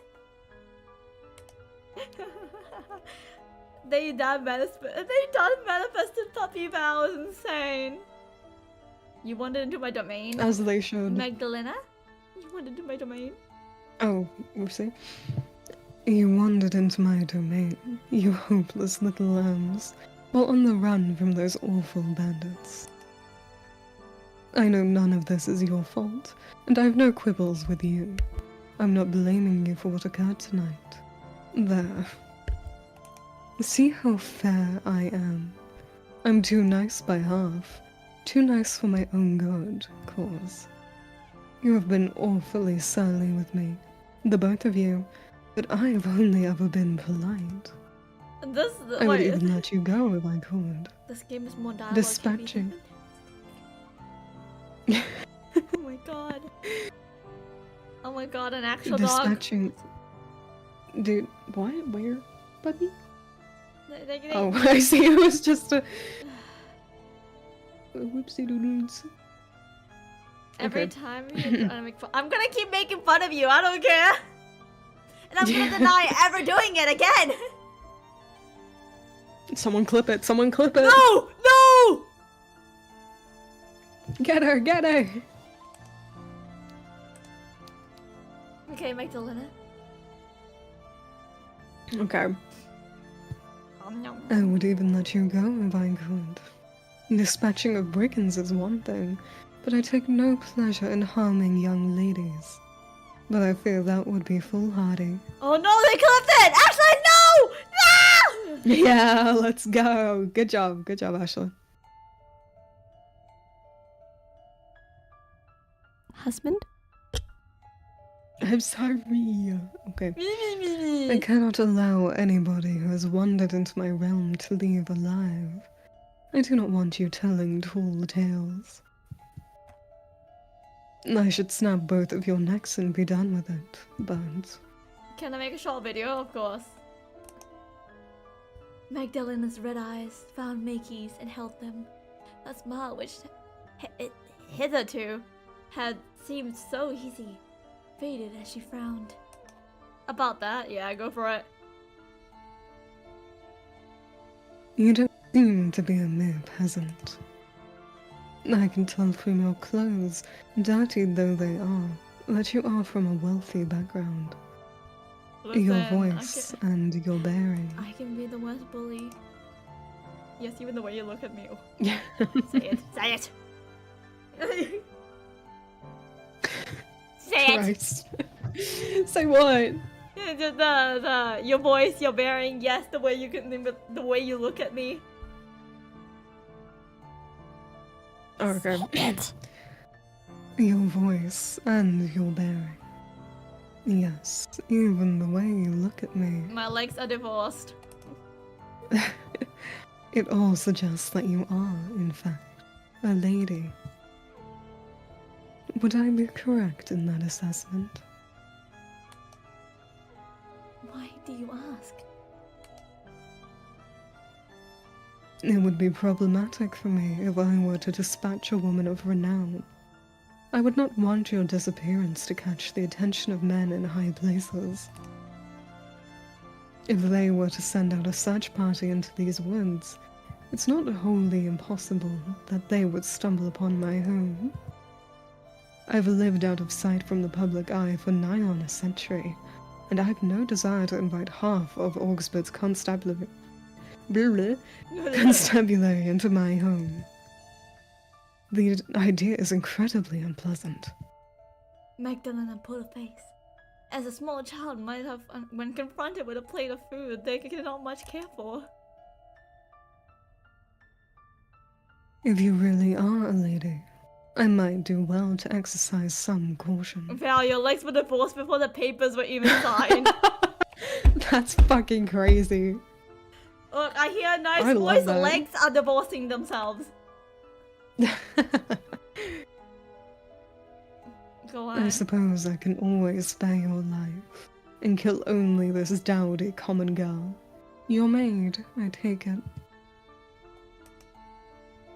Magdalena looked at Henny. Now her lips curled into a mean smile. Say to them, it is not a bad trade, is it? Her life for yours.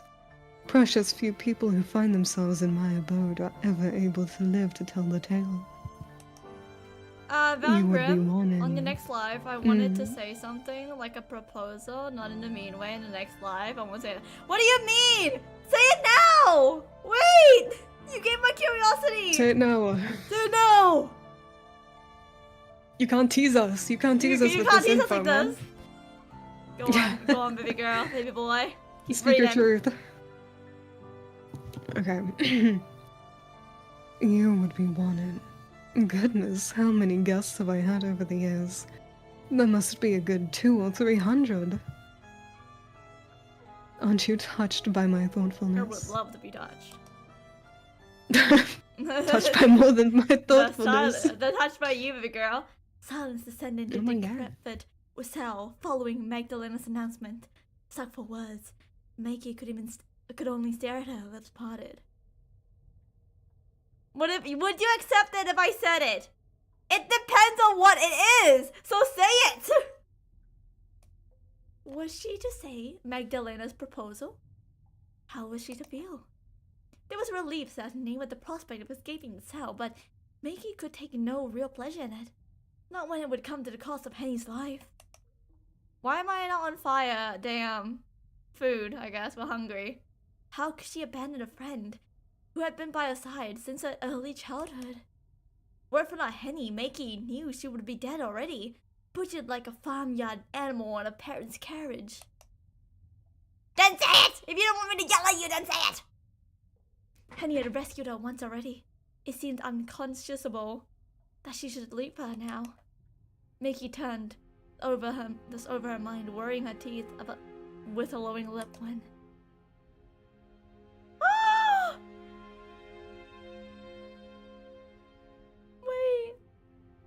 Then If tell my us. life's all you're after, Henny reached out, taking Maggie's hand between hers and says, that to think about. It sounds like a fine suggestion to me. Don't you agree, Mikey? "What?" Mikey stared into Henny's round, soft face, her eyes vast and uncomprehending. Very curious. "Surely you don't mean that. You're not alright with this, are you, Henny?" Well, it'd be a lie if I said I was jumping up and down for joy at the prospect of being eaten by a vampire. Henny's smile wavered, though she tried to maintain a brave face. But if that's what I've got to do to save your life, Maggie, then I'll do it.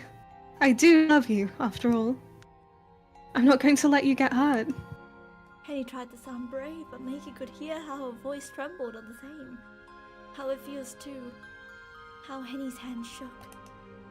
Henny had heard the screams of the bandits' leader, like her, oh god, as they echoed through the halls. Though neither woman had seen his final moments, they knew from his cries that his demise must have been barbarous. Mikey could not allow Henny to endure such suffering for her sake. She could not allow her to die. Mikey knew Henny wished only the best for her, but... Bro, wait, what does that mean? Hey, what? Why is it in tag-along? No. Mikey spoke up, her voice surprisingly cool given the wild frustrations of her heart within her breast. Huh? What? That it happened. It won't be right. It literally says it within her breast! The maid's name is Henny. One of us was meant to remain here. Then it ought to be me.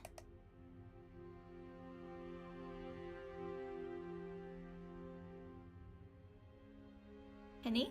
You can't mean that, Maggie. Surely you jest. No, I'm not.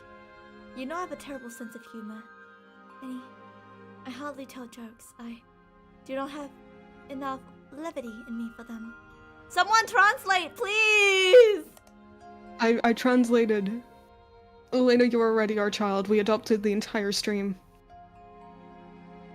Oh. I'm being very serious. You've always looked out for me ever since I was small. Not that I always listened to you. Don't you remember when I stole the keys from the mausoleum and my insufferable curiosity encrypted inside? But of course I remember. You dragged me in after you, despite my warnings, and it went about as badly as expected too. Respectfully, can I be disowned? Yeah, of course. Oh my god, I'm leaving, Al.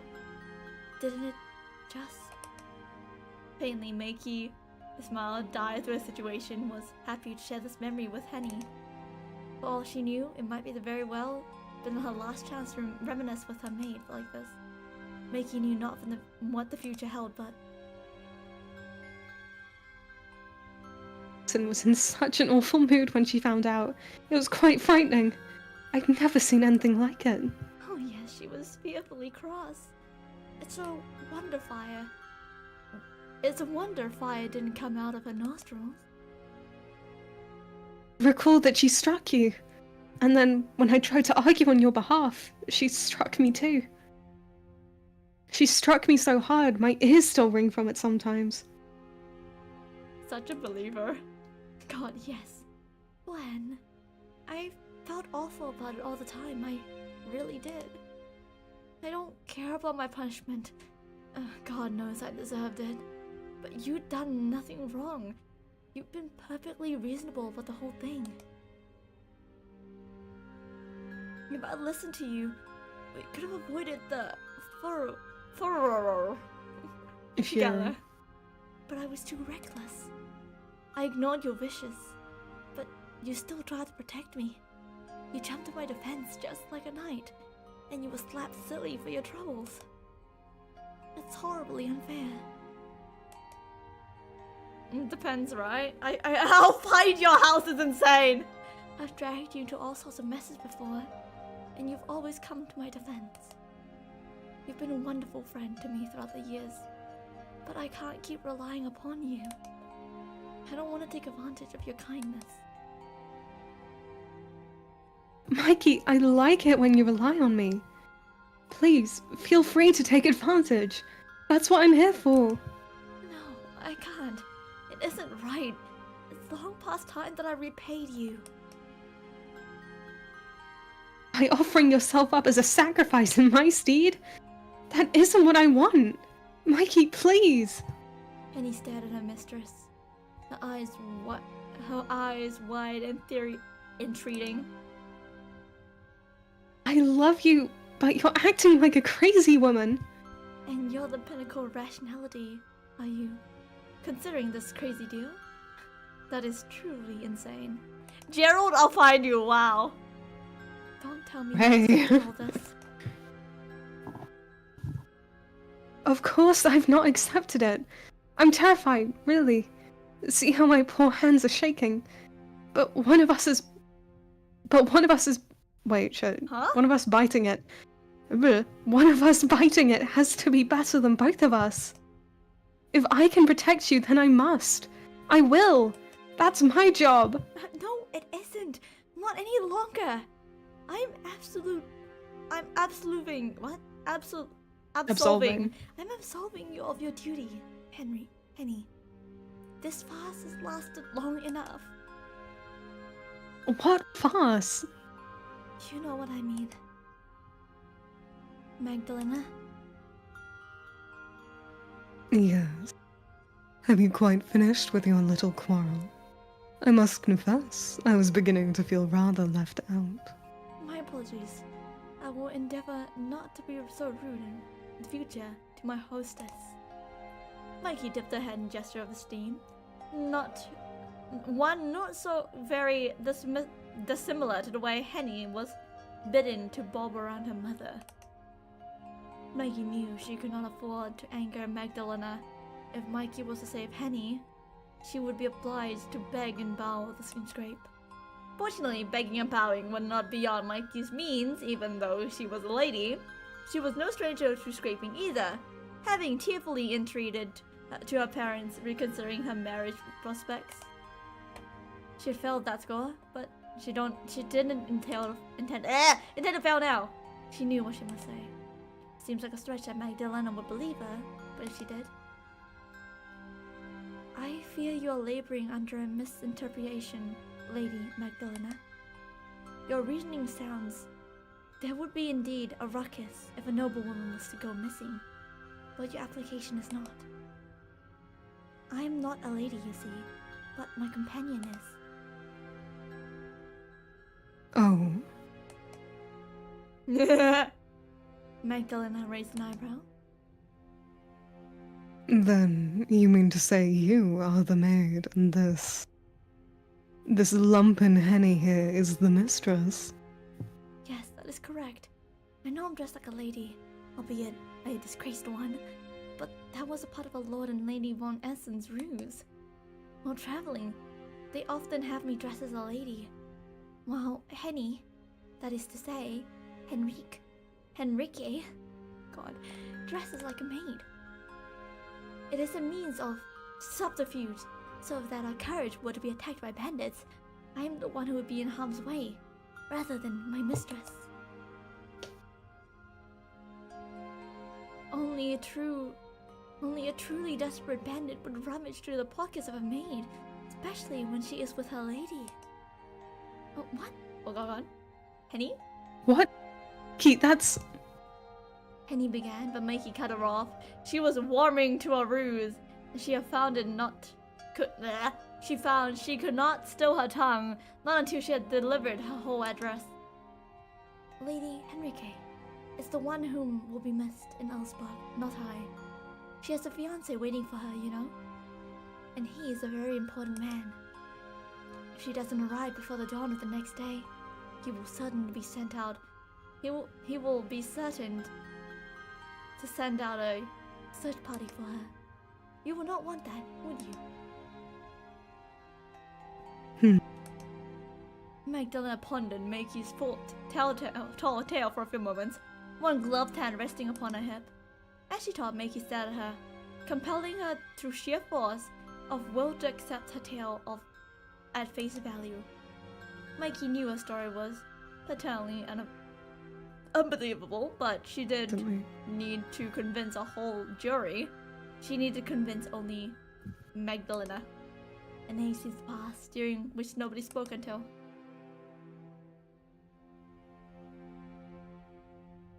Magdalena? Hello? Hello? Hello? Takida. And suck it down, ducky do. Oh, very well. If that is how it is, then I suppose I have no choice. You may leave my abode, Lady Henrique. Henrique? I'm just going with Henrique. Yeah. Here, Magdalena dropped another effusive curtsy. If that is indeed your real name, I will grant you the chance to reunite with your fiancé in Augsburg, who must be awaiting you with no shortage of anticipation. Who wouldn't, after all, wish to dote upon a maiden as fair and fine as yourself? Your surprisingly well-spoken maid, however, will be bidden to remain by my side. Oh my god, someone became a member! Hello? Yo! Thank you for becoming a member! Let's go! Let's go! Do you bark for that one? I think you bark for that Do one. I have to bark for that one? It's kind of a donation. But it isn't a donation. It's a membership. Bark. How about I scream? Yeah, there we go. Ah! There you Scream go. for the membership. Yeah! That one was for you! That was you! Go on. Wait, that's you, is it not? No, it's Magdalena, dumbass! Oh, sorry. Do we have a deal?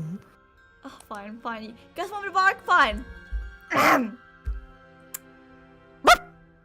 There you go. Anyways, Yeah! I would do anything to ensure Lady Henrique's safety. I'm broke, thing. No, most assuredly. You would not consent to acting as a decoy on her behalf if you didn't care. What a wonderful friendship you women have. It is quite special, really, particularly given the disparity in your social statuses. Now come along, Lady Henrique. It was very lovely to make your acquaintance, but now I fear I must cut our meeting short. Oh. Let me escort you to the front door. It's the least I can do for a woman of your lofty status. What? Mikey, no! Henry cried, but in vain. Magdalena was soon upon her, her pale fingers winding tighter on her wrist. Mikey, please stop this! Tell her the truth! I'm sorry, Hen, but... Abashed, Makey dropped the case and slowly forward. Though she had given her life for Henny's sake, she found herself she could not meet a friend's gaze as she was dragged bodily from the cell. The hurt in Henny's countenance, the betrayal stung far too much. Sister, are you seeing you're being serious right now? This is how it has to be. Husband? With this woman's plan, but you scuppered it up. I don't understand you at all, Maggie. Why would you tell such a tissue of lies for little old me? Magdalena, please. Henny stared at Magdalena, all while trying and failing to dig her heels into the stone floor of her cell. Surely you can't believe my mistress. It's obvious she's lying. There's no way she isn't a lady, not with her fancy, proper way of talking. She's far, far more genteel than I could ever dream of being. Her manners are certainly more polished than your own, yes. But perhaps this comes from years of servitude. You could stand to learn a thing or two from your maid, Lady Henrique. Your fiancé won't think much of you as you are now, I'm afraid. Why, you're speaking almost like a fishwife. Damn! No, come along. Let us not argue. You will give me a headache. But, Mikey, I can't leave her. Let me go. Wait. How do I make a full-length video of my own pictures? So basically get the audio of a whole song and use a picture I choose beyond the video while the song plays. Anyone knows how? Wait, what? What? Henny didn't betray her. We decided to be like, yo, and actually Henny, she's the royal one. I don't know what to call it. Higher status than me. And like we swapped dresses. It was all a part of a plan, a ruse that the father and mother did to be like, oh my god. So now Henny's like, girl, what the fuck? Why are you saving me? Yeah, Mikey's saving Henny by pretending that Henny's a noble woman, so she gets sent back home, and Mikey is being forced to stay. Yeah, Henny cried, now squirming now, but Magdalena's hold upon her did not loosen. If anything, it seemed to grow stronger to such a degree that Henny screamed. Oh. Henny's cries echoed through the cell, more unbearable than those of the bandit's leader during his final moments. Magdalena had not made Henny bleed, at least. She was gripping her wrist so tightly, Mikey feared she might snap it. Henny was short and dumpy. Oh my god. She got that dumpy. Crazy. Could put up a little in a way of a fight. The poor maid was helpless before her. There was nothing which could be done any longer. Henny would have believed, while Mikey would remain incarcerated in this dreary cell, alone. This was what Mikey wanted, when she spun her, frankly, untenable story. So why does she feel so guilty? Me, let go, I say! Mikey, please! Henry continued to protest, but Magdalena remained insensible to her cries. The door cell was closed once more with a metallic cling, and Mikey was left upon the ground, pale face, trembling, and all alone.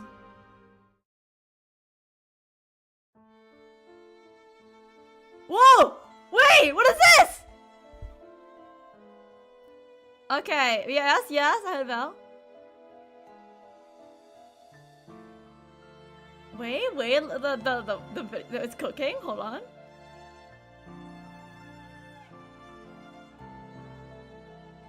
Ooh, wait, we're having cutscenes of the hidden characters. This is bougie, this is nice! Oh! Oh, hello, Mama Sita. Hello? Hello, Sailor! Hello, Sailor! Oh my god. Okay, if I ever talked about Jonan, I'm gonna be doing Mickey Mouse voice for him. Yeah. Uninterested. Oh! She feels safe with Magdalena. Oh my god. No, Oh! oh, Lesbian! Gay! Yeah, hello, summer! A win for the gays! By panic ensues. Oh my god. I'm 13. Why are you in my chat if you're 13? Please. Okay, do you think that was like... Hold on. Yeah, it's Act 1! Oh my god, I'll meet by the moonlight. It's still Act 1! Are you kidding me? Why was cutscene in Yeah! the one? Exactly. Bro, chill with your game model. No. My phone started buzzing.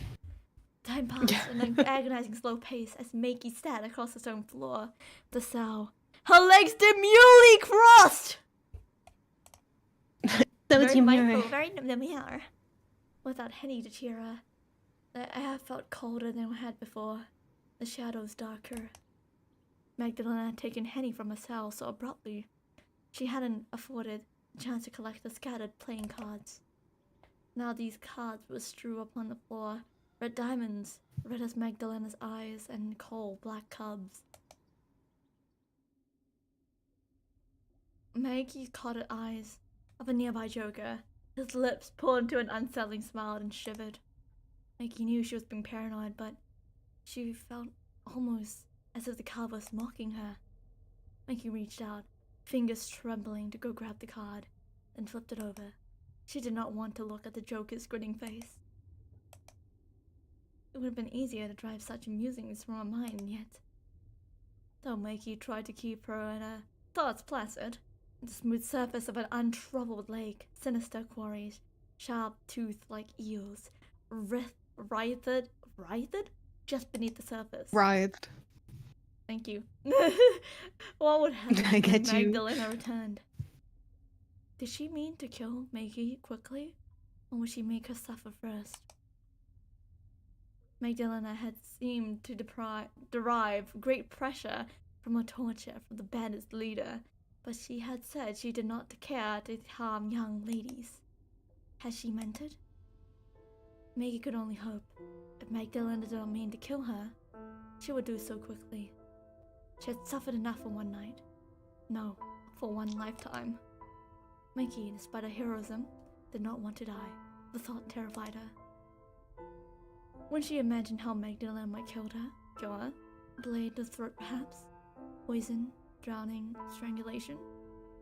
Her skin, which was now icy cold, rippled with goose flesh. She did not want to be stabbed, poisoned, or drowned, or choke. She wanted to live. Mickey had read stories of knights and exploits, but she was not chivalrous, herself. She was a young woman, though not, as her mother might have reminded her, so very young anymore. She had little experience of the world beyond her parents' home. From early age, Mikey had been taught to hold her tongue, hold her thoughts, to be sweet and pretty and patient, above all else, pliant. She was not supposed to think for herself, let alone stand up for herself. It wasn't appropriate conduct for a lady. Mikey endured 25 years as such, living only living only to please her parents, and let her parents' esteemed visitors, and later her parents' chosen fiancé. But it had not felt like a living. The only times Mikey felt herself were those when she played cards with Henny or read her books, sat up by the window in the night, stared out into the garden. Mikey was 25, almost 26, but she knew nothing of the world. She knew nothing of freedom. She had never truly lived. Then how, was she supposed to die? She could not pass on, surely, until she had at least been afforded the chance to visit some of the places she had read about in the stories. Such dreams had been all which had kept Mikey going throughout her dreary days, kept indoors. She had persevered, not for the sake of a present, which she had laminated, but the hopes of a better future, which waited beyond the horizon. Now Mikey feared she would never be able to reach that future. Her life was too curtailed before it could truly try. She could never see any of the world now. Paris and Venice and Rome would remain a mystery to her. Exotic settings for stories and nothing more.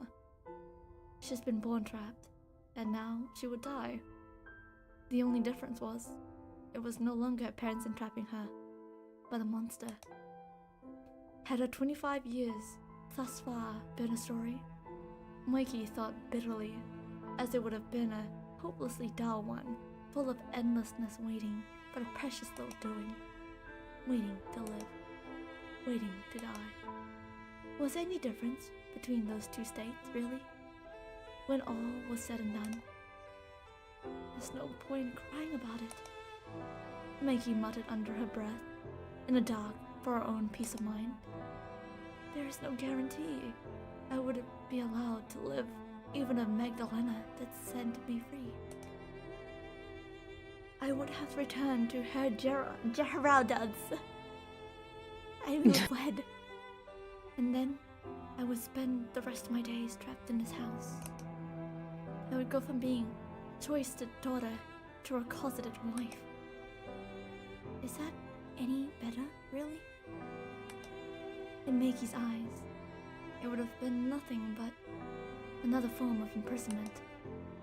Wells had the money to travel anywhere, but whenever he would be willing to spend these funds, little chance for his household board wife was doubtful. Perhaps it was better this way. Mickey had no life, she knew. Waiting for her beyond the walls of the Magdalena's castle. She had never been allowed to live as she wanted. Being in that case, she might as well die. She has nothing else to lose. The minutes passed by, each more intolerable than last. Jomeki was alerted by the sound of footsteps. The iron door which partitioned the cell from the hall opened with a scraping squeal, and once more, Magdalena entered Mikey's cell. Though Magdalena had left but unwillingly, Henny in tow, she was now alone. Henny had gone. Well, aren't you a sight for sore eyes? How fare you, my dear captive? I do apologize for the wait. Oh, never mind about me. What about Henny? Did you set her free? Goodness me, your loyalty towards your lady is most profound. I was certain you'd be inquiring as to your own fate, but no, you seem only to care for her. You really ought to worry about yourself more, given the circumstances. But I shall endeavor to allay your worries. I did, indeed, set your mistress free. I escorted her to the entrance of my home, then bid her on her merry way. Why do you ask? Do you not trust me? Val sounds like she's crying. I'm not crying, I'm fine. I'm literally just like voice acting. Wait, did I do it that well? Hold on. Did I You were cook? fired, dude. I was chilling. I was listening. This was a good time. Damn. Should I become an audiobook person? Damn. You've done little to deserve it, given the way you've treated Henny and I, but, oh, I'm so glad to hear it. I only hope that Henny will be alright on her own. That remains to be seen. I might have set her free, but there's no guarantee she'll be able to find her way to Augsburg. Not in the dark, with all this fog. These woods are dense, and the paths are not clearly signposted. It would come as no surprise if she were to find herself lost, or else at the mercy of wild animals. This forest is fair, teeming with wolves. Did you know that? Wolves? Oh, yes. This forest is just as much their territory as it is mine, and they often come out at night to hunt. Bandits aren't the only things fair ladies have to watch out for. But if your lady friend is resourceful and luck is on her side, she should emerge from this trial unscathed. Let us hope that she'll be all right, shall we? Maggie said nothing, but instead dropped the gaze. Her irises fixed upon her knees. Her mind turned, not to her own indeterminate fate, but to Henny, who would now be staggering to the woods, wraith in ephemeral frog. Ephemeral. Maggie saw Henny backed against the copse of trees, their branches slender and sinister, as a pack of hungry wolves bore down upon her, their eyes glistening madly in the moonlight. But this was only one possibility. Magdalena had said Henny would need luck on her side, and Henny had that all in spades, if her performance in Joker was anything to be believed. Val should 100% narrate some sort of romance novel. Oh my god. On God, dude. Yeah, Makey is taller. I think that was one of the dialogues. Like, she was that the vampire was a little shorter than me. Yeah. I'm tall. She had always been What? better at cards than Makey. Now, enough about Lady Henrique. She's no longer my captive, and, as such, is of little interest to me. I would far rather speak to you. To me? Yes, indeed. I've designs on you, my loyal little serving girl. I do hope you'll make yourself useful during your stay. Designs? Then you mean? Makey pressed her fingers to the base of her throat. She could feel her pulse beating beneath the surface of her cool skin, as erratic as a rabbit's caught in a snare. Do you wish to drain me of my blood? Me to drain you of your blood. Magdalena tittered. No, eager you are. It is not that. Do not misunderstand. I wish only if you mean to kill me, that you would do it so quickly. I have grown sick of waiting. Yeah. That look in your eyes is delectable. It may be more so, even, than your blood. Tall but submissive, short but dominant. That's just Caitlyn and Vi. On God, dude. You're so very defiant. But what is this I spy? You appear to be shaking, my poor little Maggie. That's because of the cold. And not because of your fright. I was able to protect my dearest friend. I have nothing to be afraid of now. Then you care nothing for your own life. I've never been afforded a life. You may take it as a wish. You wouldn't be the only one. No, yeah. That is the fate, or so I have heard, of being a servant. Isn't You the poor scenario like dear. 90% of your audio permits? At the end, yeah. Magdalena's red eyes soften for a moment, make you wonder whether she could see any traces of sympathy upon the captive's fair face. It didn't last a second, however, before it faded. To be the bearer of bad news, but I'm afraid I can't comply with your request. For the moment, that is. I will drain your blood in due course, but I've no desire to do so now.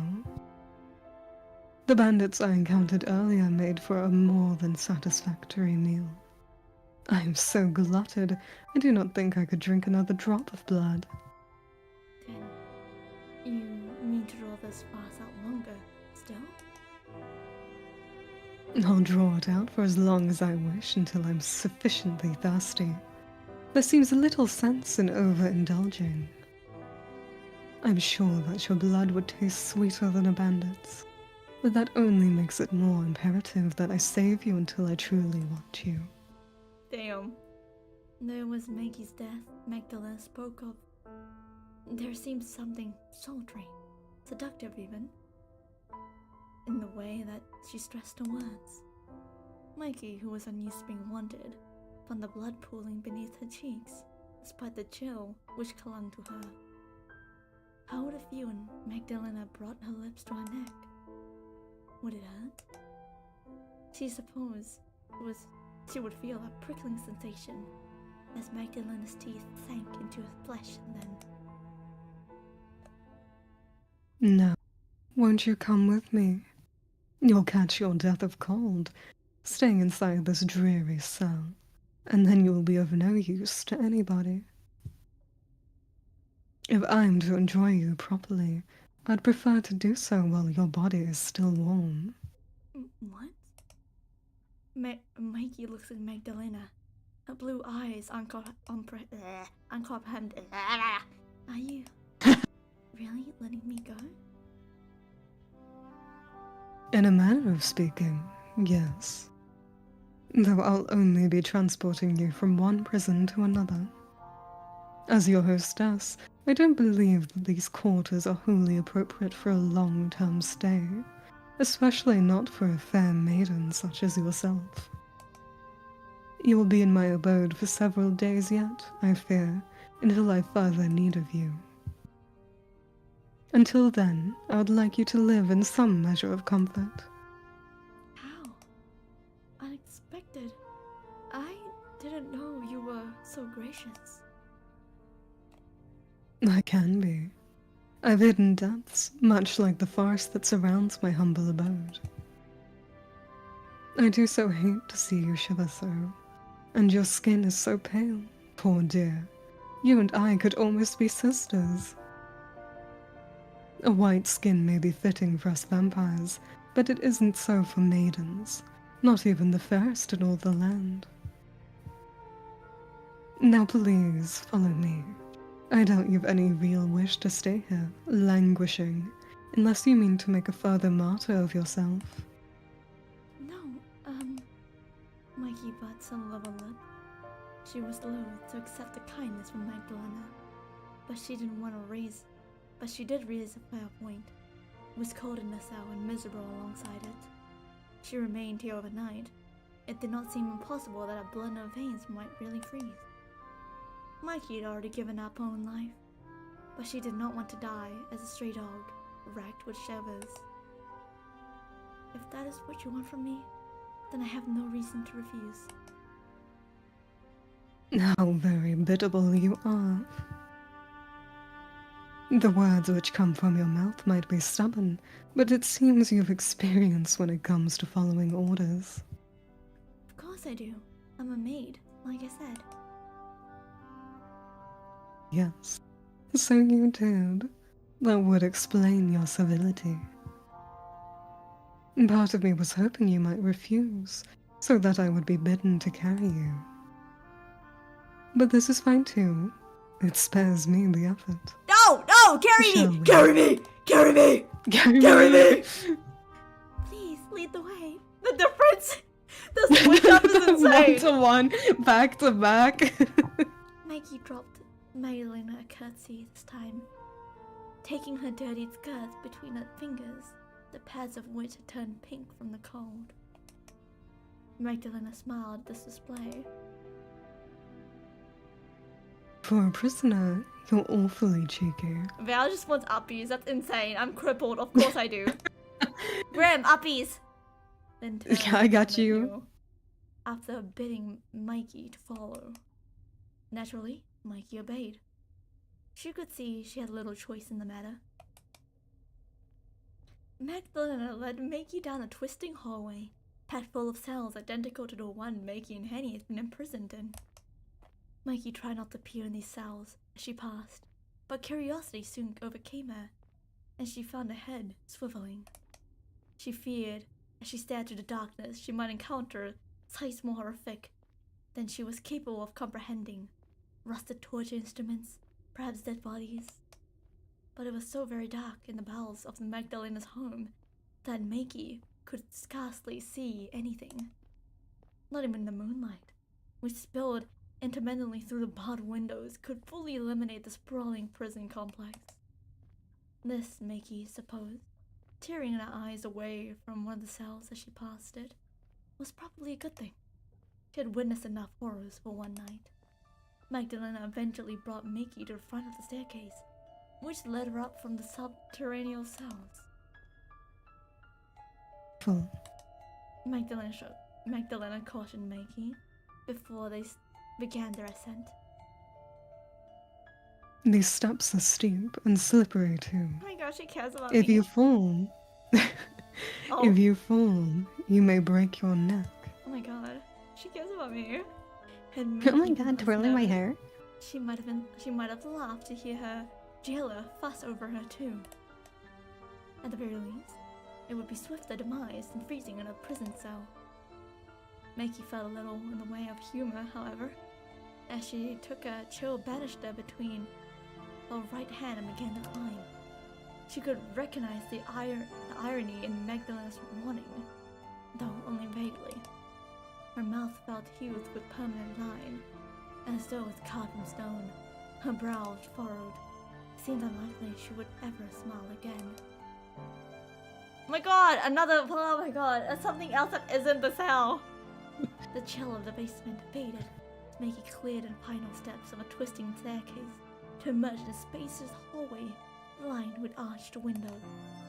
The hallway was not so dissimilar in decor as her parents' home, though it was less ornate, furnishings worn down by old age. It was apparent that Magdalena's home had once been a noble, but had clearly fallen to rot and ruin. Its heyday long since passed. The air on the ground floor smelled like almost as rank as a dungeon, and every conceivable surface was heaped in inches of dust. Oh my god, my allergies would die. There was Yeah, so literally. much dust, in fact, that Makey could feel the air when she inhaled. The dust irritated her eyes, and oh my god, I would be like on the floor coughing and like tearing up, okay? I'd be a sickly little vampire sat in the corner crying, praying for the invention of fucking Roombas. It's like Roombas now, go! Roombas now, please! I choose you, Roomba. Makey swallowed, hoping the void in her mouth, hoping the void of her mouth of the taste of decay, but in vain. The dust was so thick she sneezed, which prompted Magdalena to say, Bless you. "Thank you." Mikey replied, abashed, and then, "I thought you did not care for God or his teachings." I don't, but I presume that you do. I thought you might appreciate it. Damn, she loves me. I see. How very thoughtful of you. I know. For a vampire, I'm unusually sensitive. And mute with fatigue, Mikey continued following Magdalena to the end of the hallway, wherein a wooden door was inlaid. Magdalena seized the brass handle and twisted it and pushed it ajar, stuck for a few moments, as though unwilling to move, but soon shifted, creaking as it did so. When the door swung open, it was to reveal a vast, spacious room, the ceiling so cavernous, Mikey had to crane her neck to see it. Oh my god. A large, ornate staircase was set in the center of the room, which rose to the floor above it, the banisters made of rough iron. This, Mikey supposed, must have been the entrance hall. It had clearly been designed to impress, for its vastness was almost dizzying. Magdalena's home. Could it really be a castle? It was larger even than Mikey's, and vast enough to be unnerving. Trapped within his own scene of spoiled luxury, Mikey felt smaller than ever before. A tiny doll, rather than a grown woman, rattling around the playhouse. The entrance hall must have been a fine one, but it showed clear signs of deterioration. The dust was so profuse that it made Makey's eyes water, and several of the stone steps which led up to whence were cracked and chipped. A grand piano was found in one corner of the room, but its lid was shut. Mikey doubted it has been played, if it still could be played, in decades. There was a chandelier in the entrance hall, hanging aloft in the high ceiling, but when Makey craned her neck upwards, she could see even in the dark. It was festooned with spiderwebs. The house must have been a grand once, but it was not so now. I seemed to wonder, really, that it stood when it clearly was uncared for. Our servants don't seem to be working very hard. Mikey spoke slightly, her voice swallowing by the empty air. Perhaps you ought to see to hiring new staff. My mistress would never permit. Mikey brought a hand to the banister of the grand staircase and drew it back, wincing. The pads of her thumb and index finger were fuzzy with dust. This. Oh. Magdalena, who had already begun to ascend the staircase, turned to look at Makey and smiled. Are you judging my home, Mikey? I would never presume to be so rude. I just thought it might feel a bit more homey, that's all. If it were less. Less of a pile. Magdalena laughed, then shook her head. You are quite right, of course, to judge. Please judge away to your heart's content. I've never been a fan of this place myself. Its scale is too grandiose even for my liking. My great-grandfather, it was he who had this place built. Had more money than sense, and absolutely no taste to back it up. A house has no need to be this large. But there was land enough for it, and money too. And when a man has land and money and means, he will often think, well, why not? Practicality matters little in the decisions of great men, and neither, to my unending woe, does aesthetic sense. I can believe that. My own father, a master, rather. Mikey face blushes grapple, the tips of her ears turning pink. Half filled my own residence with pointless baubles. They were all very expensive, but not particularly cohesive. The parlor looked like a museum once he was through with it. It hardly seemed like a place to sit and relax. I was too afraid to spend any measure of time in there, in case I broke something. Then it seems we have something in common. I found this place dismal even when my family was alive, and we had a legion of maids back then to keep everything spick and span.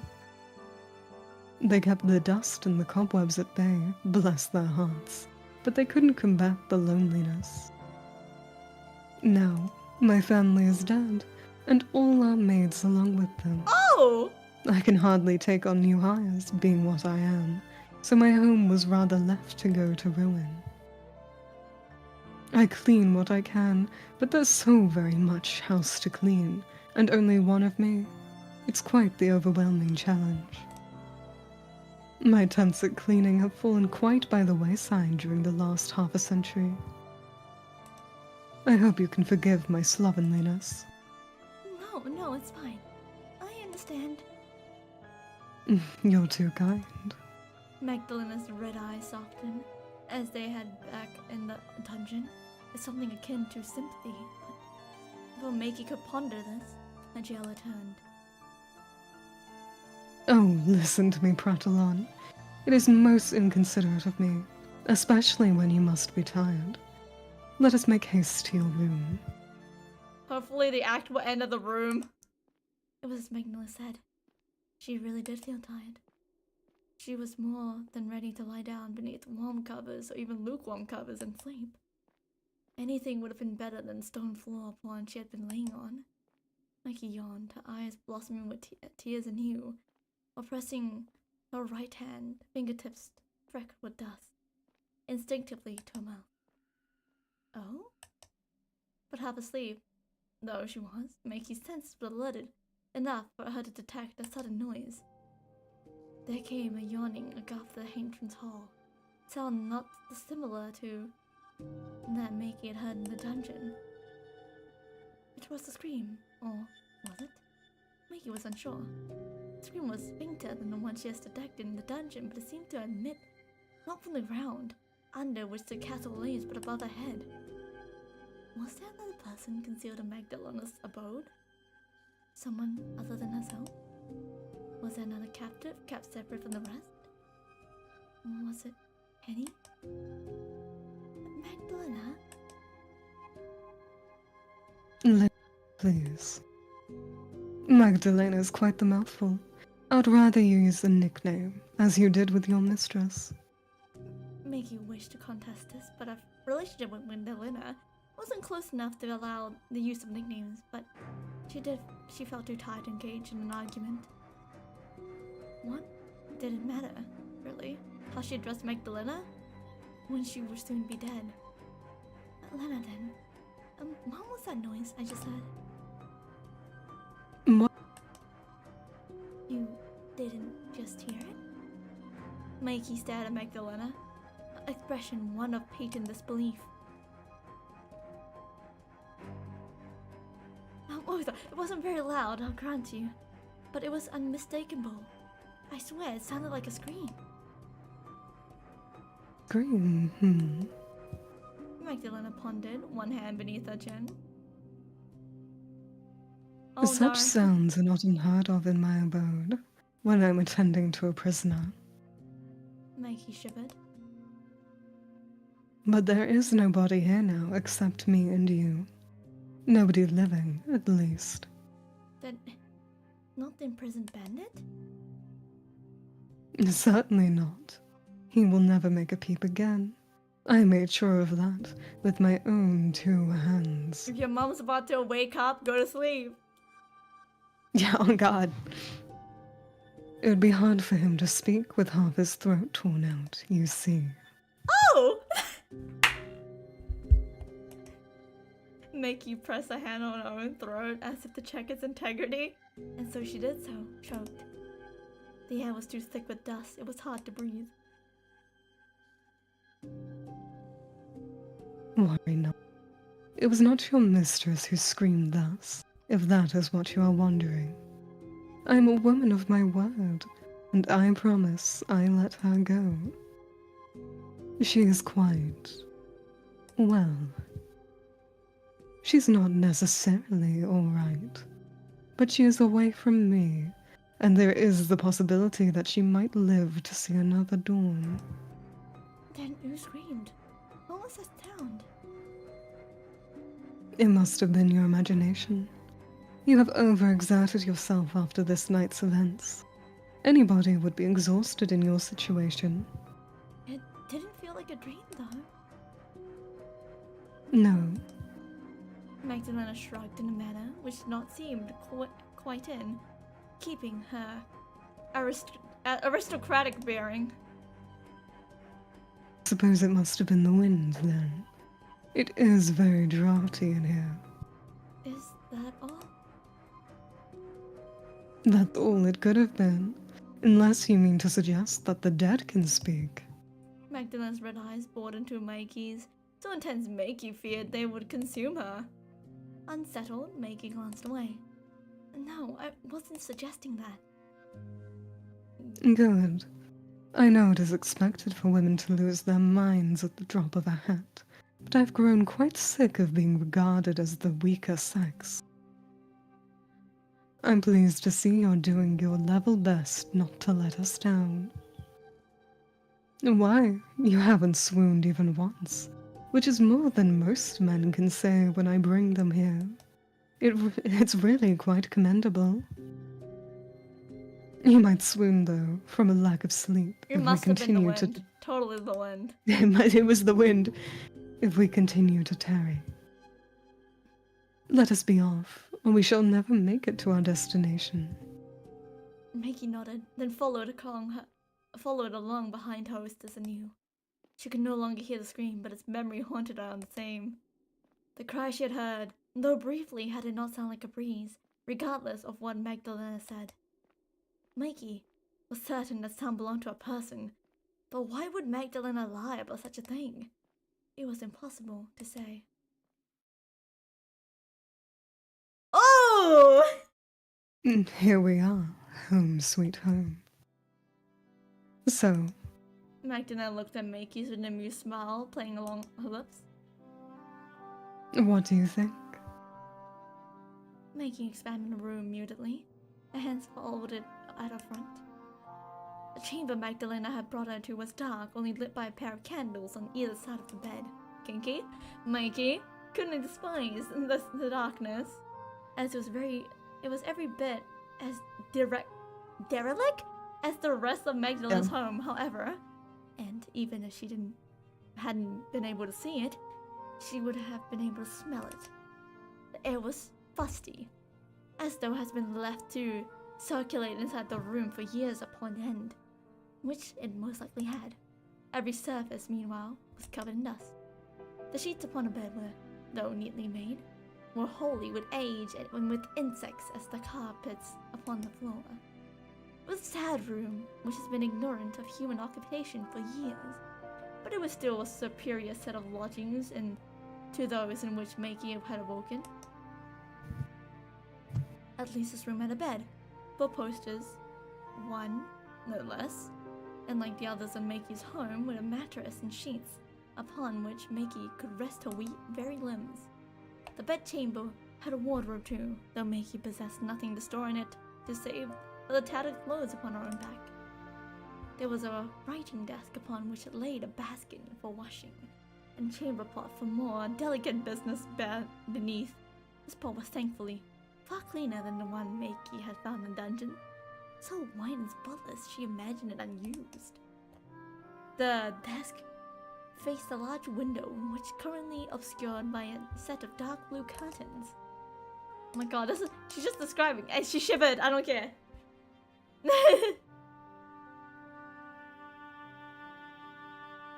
Husband?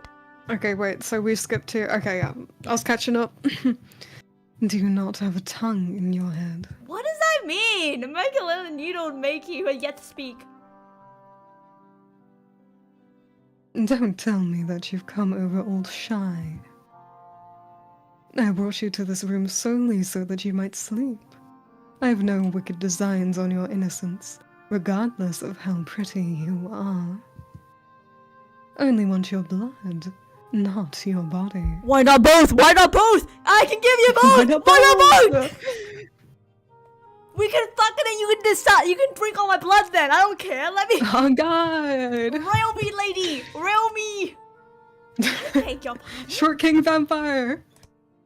Make you blinked at Magdalena's uncomprehending. What designs are you speaking of? You cannot tell me. Oh wait, you cannot tell? I'm sure I have no idea. None whatsoever. Not at all. I'm wholly ignorant of such affairs. Goodness me. Magdalena rolled her eyes, red eyes upwards to the ceiling, which seems to sag beneath its own weight. I can't tell whether you're being dense on purpose, or whether you really are that innocent. I'm not gonna be Did chill, your look at mother- her! Did your mother never teach you what men and women do in chambers such as this? My mother did not know. She taught such topics beneath her. That was my governess' job, though. I don't think I would care to do much of anything in chambers like this one. It smells like the grave. Oh my god. Tut! You're being rather rude about my home, you know. Here I am, trying to be a good hostess, and you throw my kindness back in my face. You know what I can throw back in your face? My ass! Get on the bed! Get it! Get it! I know. I know you don't like your home much either. You just told me. Touche. Touchy! Touchy! Touchy! Touchy! I did try to pick out one of the pleasanter rooms for you, but there are so very many of them, it's difficult to keep abreast of them all. Abreast of them all. Breast. Abreast. Breast. I rarely have visitors over, and when I do, they all get thrown into the dungeon. There seemed little point, therefore, in keeping these rooms spick and span. I hope you can forgive all of the dust and the general disuse. Oh, I've taken. Oh, I've more taken issues with that. Than that? Oh my god. Yes, I suppose you do. You must have quite the bone to pick with me. Maybe I do. But not right now. I'm too tired. Yes, you do look it. Your face is frightfully pale. I think it's a good night's sleep is what the doctor ordered. Provided you are able to rest, that is. That would be nice, but... Mikey let her fingers trail along the brocaded covers of the bed. Her expression's pensive. What do you mean earlier when you said you have no designs on my innocence? I thought that you were joking. But I can see that you're in no fit state for it. I don't tell jokes. I have little to laugh about. And you have even less to laugh about now, you poor dear. Magdalena cleared her throat. I meant only to say that I would not do unto you as a man might, regardless of our surroundings. I've no nefarious intentions. Of that you can be assured. Mikey thought in the governess explains of sex, of Walter's expectations come to their wedding night and flushed. If the sudden rush of blood beneath her cheeks enticed Magdalena in any way, she did not show it, though her fingers did twitch in their tight, constrictive gloves. I don't understand.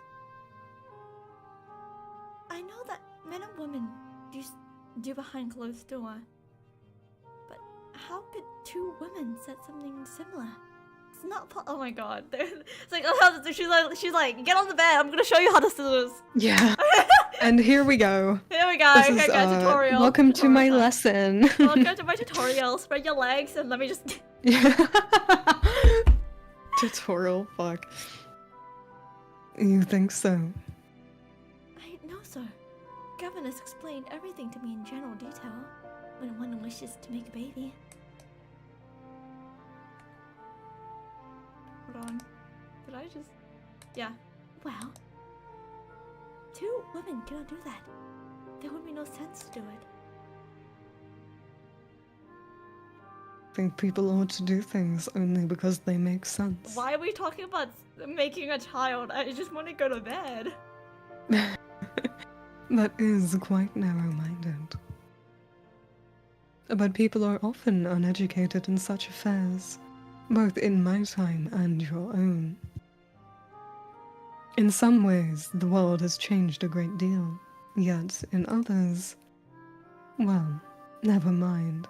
I can see I'm only confusing you. Wait, she's 25, turning 26, and she doesn't know what Lesbian Lex is. What is this? I mean, this is the 90th century. At the time, they were like, there is no such thing as a lesbian, they don't exist. It's okay. You want to time travel and then show them like what true lesbianism is? Show them? Yeah, practical demonstration. Yeah, guys, this is how you have lesbian Lex. We're gonna teach them, but very early on. This is how you wallow. Yeah, this is how you wallow. Anyways, there you go. Go on, Lena. You're so very innocent it hurts. Perhaps it is to be expected, though. Ladies ought not to know of such things.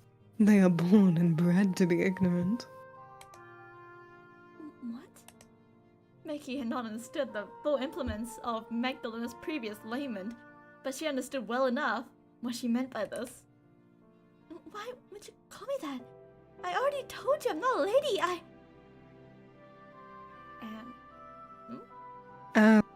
Dear Henrik's faithful servant. Yes, you did say. And that's true, she is the lady, not I.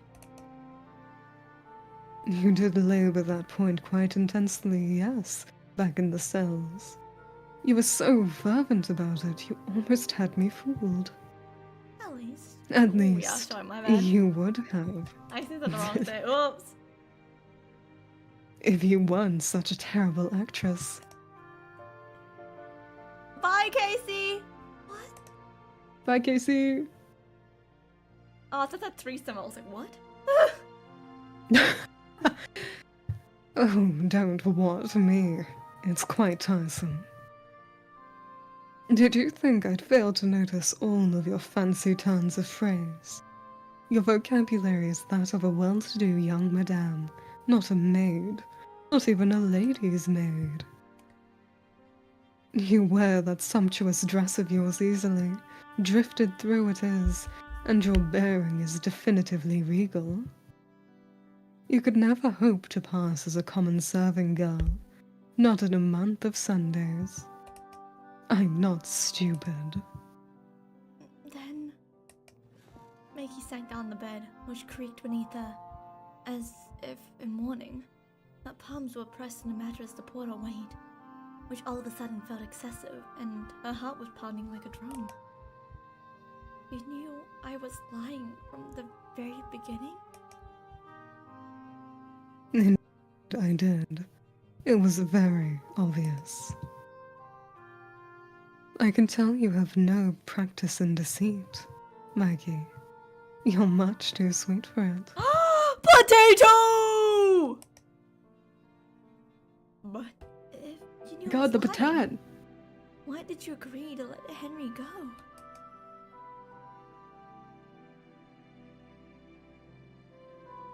Gerald wouldn't lift a finger to aid Henny if she disappeared. But he will surely come looking for me. Gerard, is that the name of your fiancé?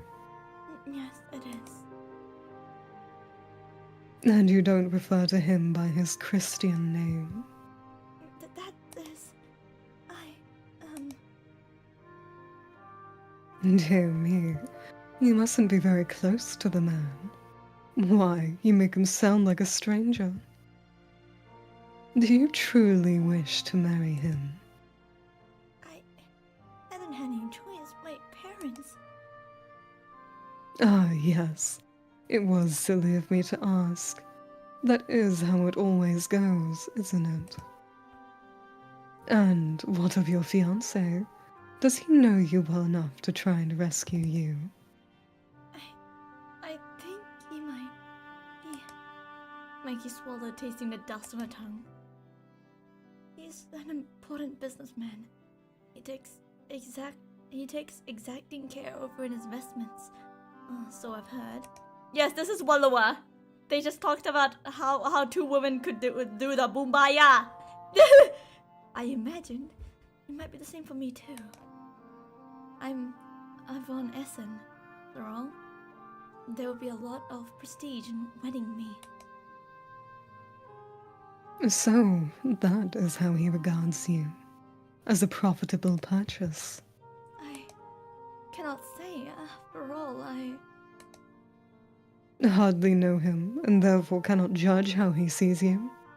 Does that sum it up? It is not entirely inaccurate, no. What a woeful state of affairs this is. It sounds like you would be wretched whether you were in my home or out of it, particularly if the latter would entail being by this Herr Gerard's side. Perhaps I did you a favor by bringing you here. Maggie did not reply to this. She did not want to give Magdalena the satisfaction. No, and all that. Your fiancé can try to look for you, if he likes. I do not care. I doubt... Whoopsie, I got... You're all good. I doubt he would be able to best me. But you said you'd wish to avoid all that. Did I really? Yes, you did. That's why you proposed letting me go. Oh, yes. Good memory. It would seem that the cold hasn't eaten away at all of your faculties. Not just yet, at least. As for why I changed my mind, well, that needn't concern you. But this is about me. Surely it must concern me.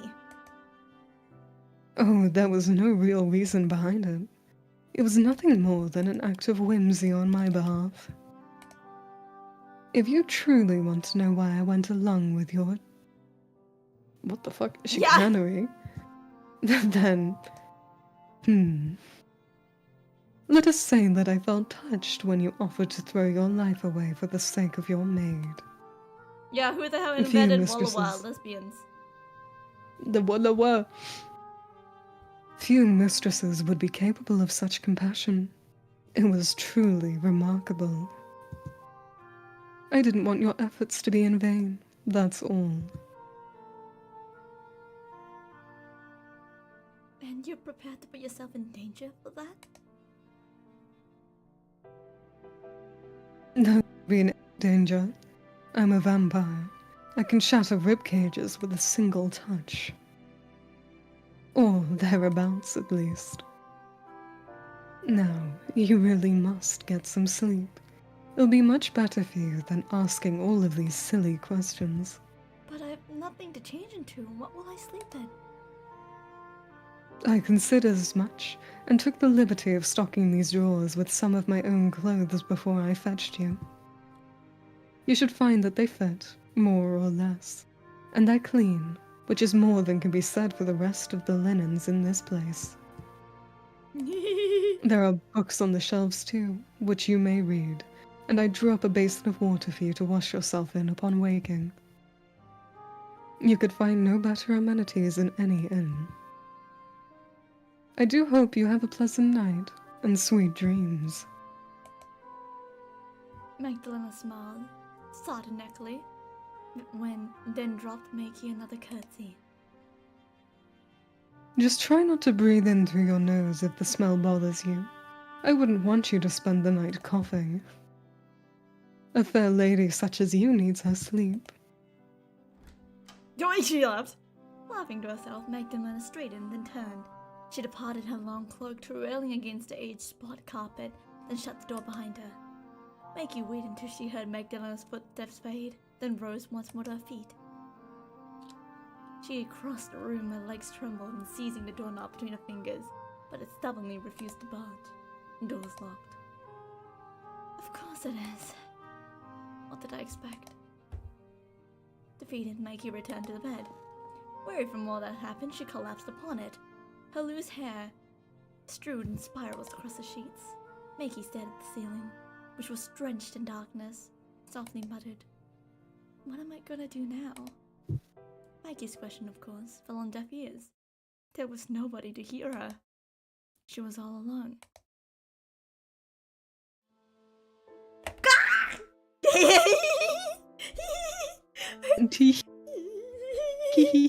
Pretty lady. Hello, pretty lady. I'm giggling. This is how you get me. I giggle like this for you too, fiance, husband. Oh my gosh. No way. Make you toss and turn and easily at night. A bed which smelled smells of disuse and decay. The bed was more comfortable than the cell in which she had been in, but it was almost as cold as thin sheets eaten away by old age and insects. Yeah, literally, that's me, Potato. That's me right now. At the dungeon, with its tall wood cot and its solidarity window, supposed to be inhospitable, this bed, meanwhile, was a different matter. It was richly furnished, but all of its decorations, since being ravaged by time's unrepentative advances. The men and women who must have stayed in this room once, more than a century ago, surely would be dead by now. In that sense, the room felt akin to a crypt. That make the bed a sarcophagus? Sarcophagus. Magdalena spiraled Mickey's life for the present, but Maggie doubted that she would be so fortunate in the future. Magdalena was not. Maggie reminded herself a human, but a vampire. She meant to suck Maggie for blood, and when she did, Maggie would lose her life. Just as this room's previous inhabitants surely had. Magdalena's home was so decrepit, it seems unfathomable that life could flourish within the walls. It's not very different, really, from Von Essen mausoleum. The air smelled the same. It smelled of death. No matter how Maggie tried, she couldn't get it comfortable. All the while she tried to sleep, she had the windows howl outside, creeping stealthily like the back-coke thieves through the cracks of the glass panes. Maggie's bare toes curled against the mattress. Anxiously, she shudders. What was to become of her now? Okay. We can end it here! We did it! Act 1! Oh, fuck yeah! Hold on, save. Oh my god. Oh my god. Bro, what the fuck? Oh, everything hurts. You finally have freedom. Everything hurts. Oh boy. Oh boy. Oh, Zoe, mama. Oh, Okay, well. I think I've aged 90 years. Yeah, I think I aged like, I'm not even 90, I think 50 years, okay? I think I aged 50 bro. years just by doing Act 1. Dude, my throat hurts. I'm trying to flip between Magdalena and Henny. Oh my god. Oh my god. Lovely, lovely. But, do Fucking you hell. wanna say goodbye to the chat? Yeah, Potato, yippee! We Yes. have been at this for so long. Let's see, 3 hours We've been and at this 5 for minutes 3 hours. of Act 1. Oh my god. Oh my god, man. Thank you for joining us, chat. This was joining fun. Thank you for doing If you this. want to- Hopefully this works If again. you want to, fiance, do you wanna keep doing Act 2 next week or like in like 2 weeks? I am so down to continue Act 2 later. Bet. And so Val, I oh do god, what is love- it? Yes? Love the vampire. Your voice suited the vampire so well. I knew getting you to do it Thank would be you. the right choice, okay? Thank you, thank you. You're my dad now. Oh god. Oh god. Well, guess what? I'm going to go get the milk when this ends. Whoa. Abandoning our children already? How could you? I did say I wasn't a fan of children. You're the one that adopted True. them, not me. True, I am the one. Come here, my children. You're all with me now. Yeah, go to them. Don't fall into a vat of Go cheese. to the other dad. You know me. Come on, my children. We have split custody, wherein I am the only one that takes care of you. Yeah, I just kind of appear every once in a while, like, hi. Yeah, Valerie's like, I don't know, a weird uncle. Divorce but arc. also my Help husband. me, what? Divorce arc. No, we're not gonna have a divorce arc. We're never divorcing. Right. We're never getting divorced. Right. This is my yes, my dearest spouse, Yeah. my one and only. As you should, okay? Hold the gun at you. Other than that, Am I allowed out of the basement now? no, shut up! You're in my bed. Okay. What do you mean? Yeah, I am. Good. Behave for me. Anyways, goodbye, everyone. The freedom. Bye, Chad. Stop crying. They don't need to hear the pain.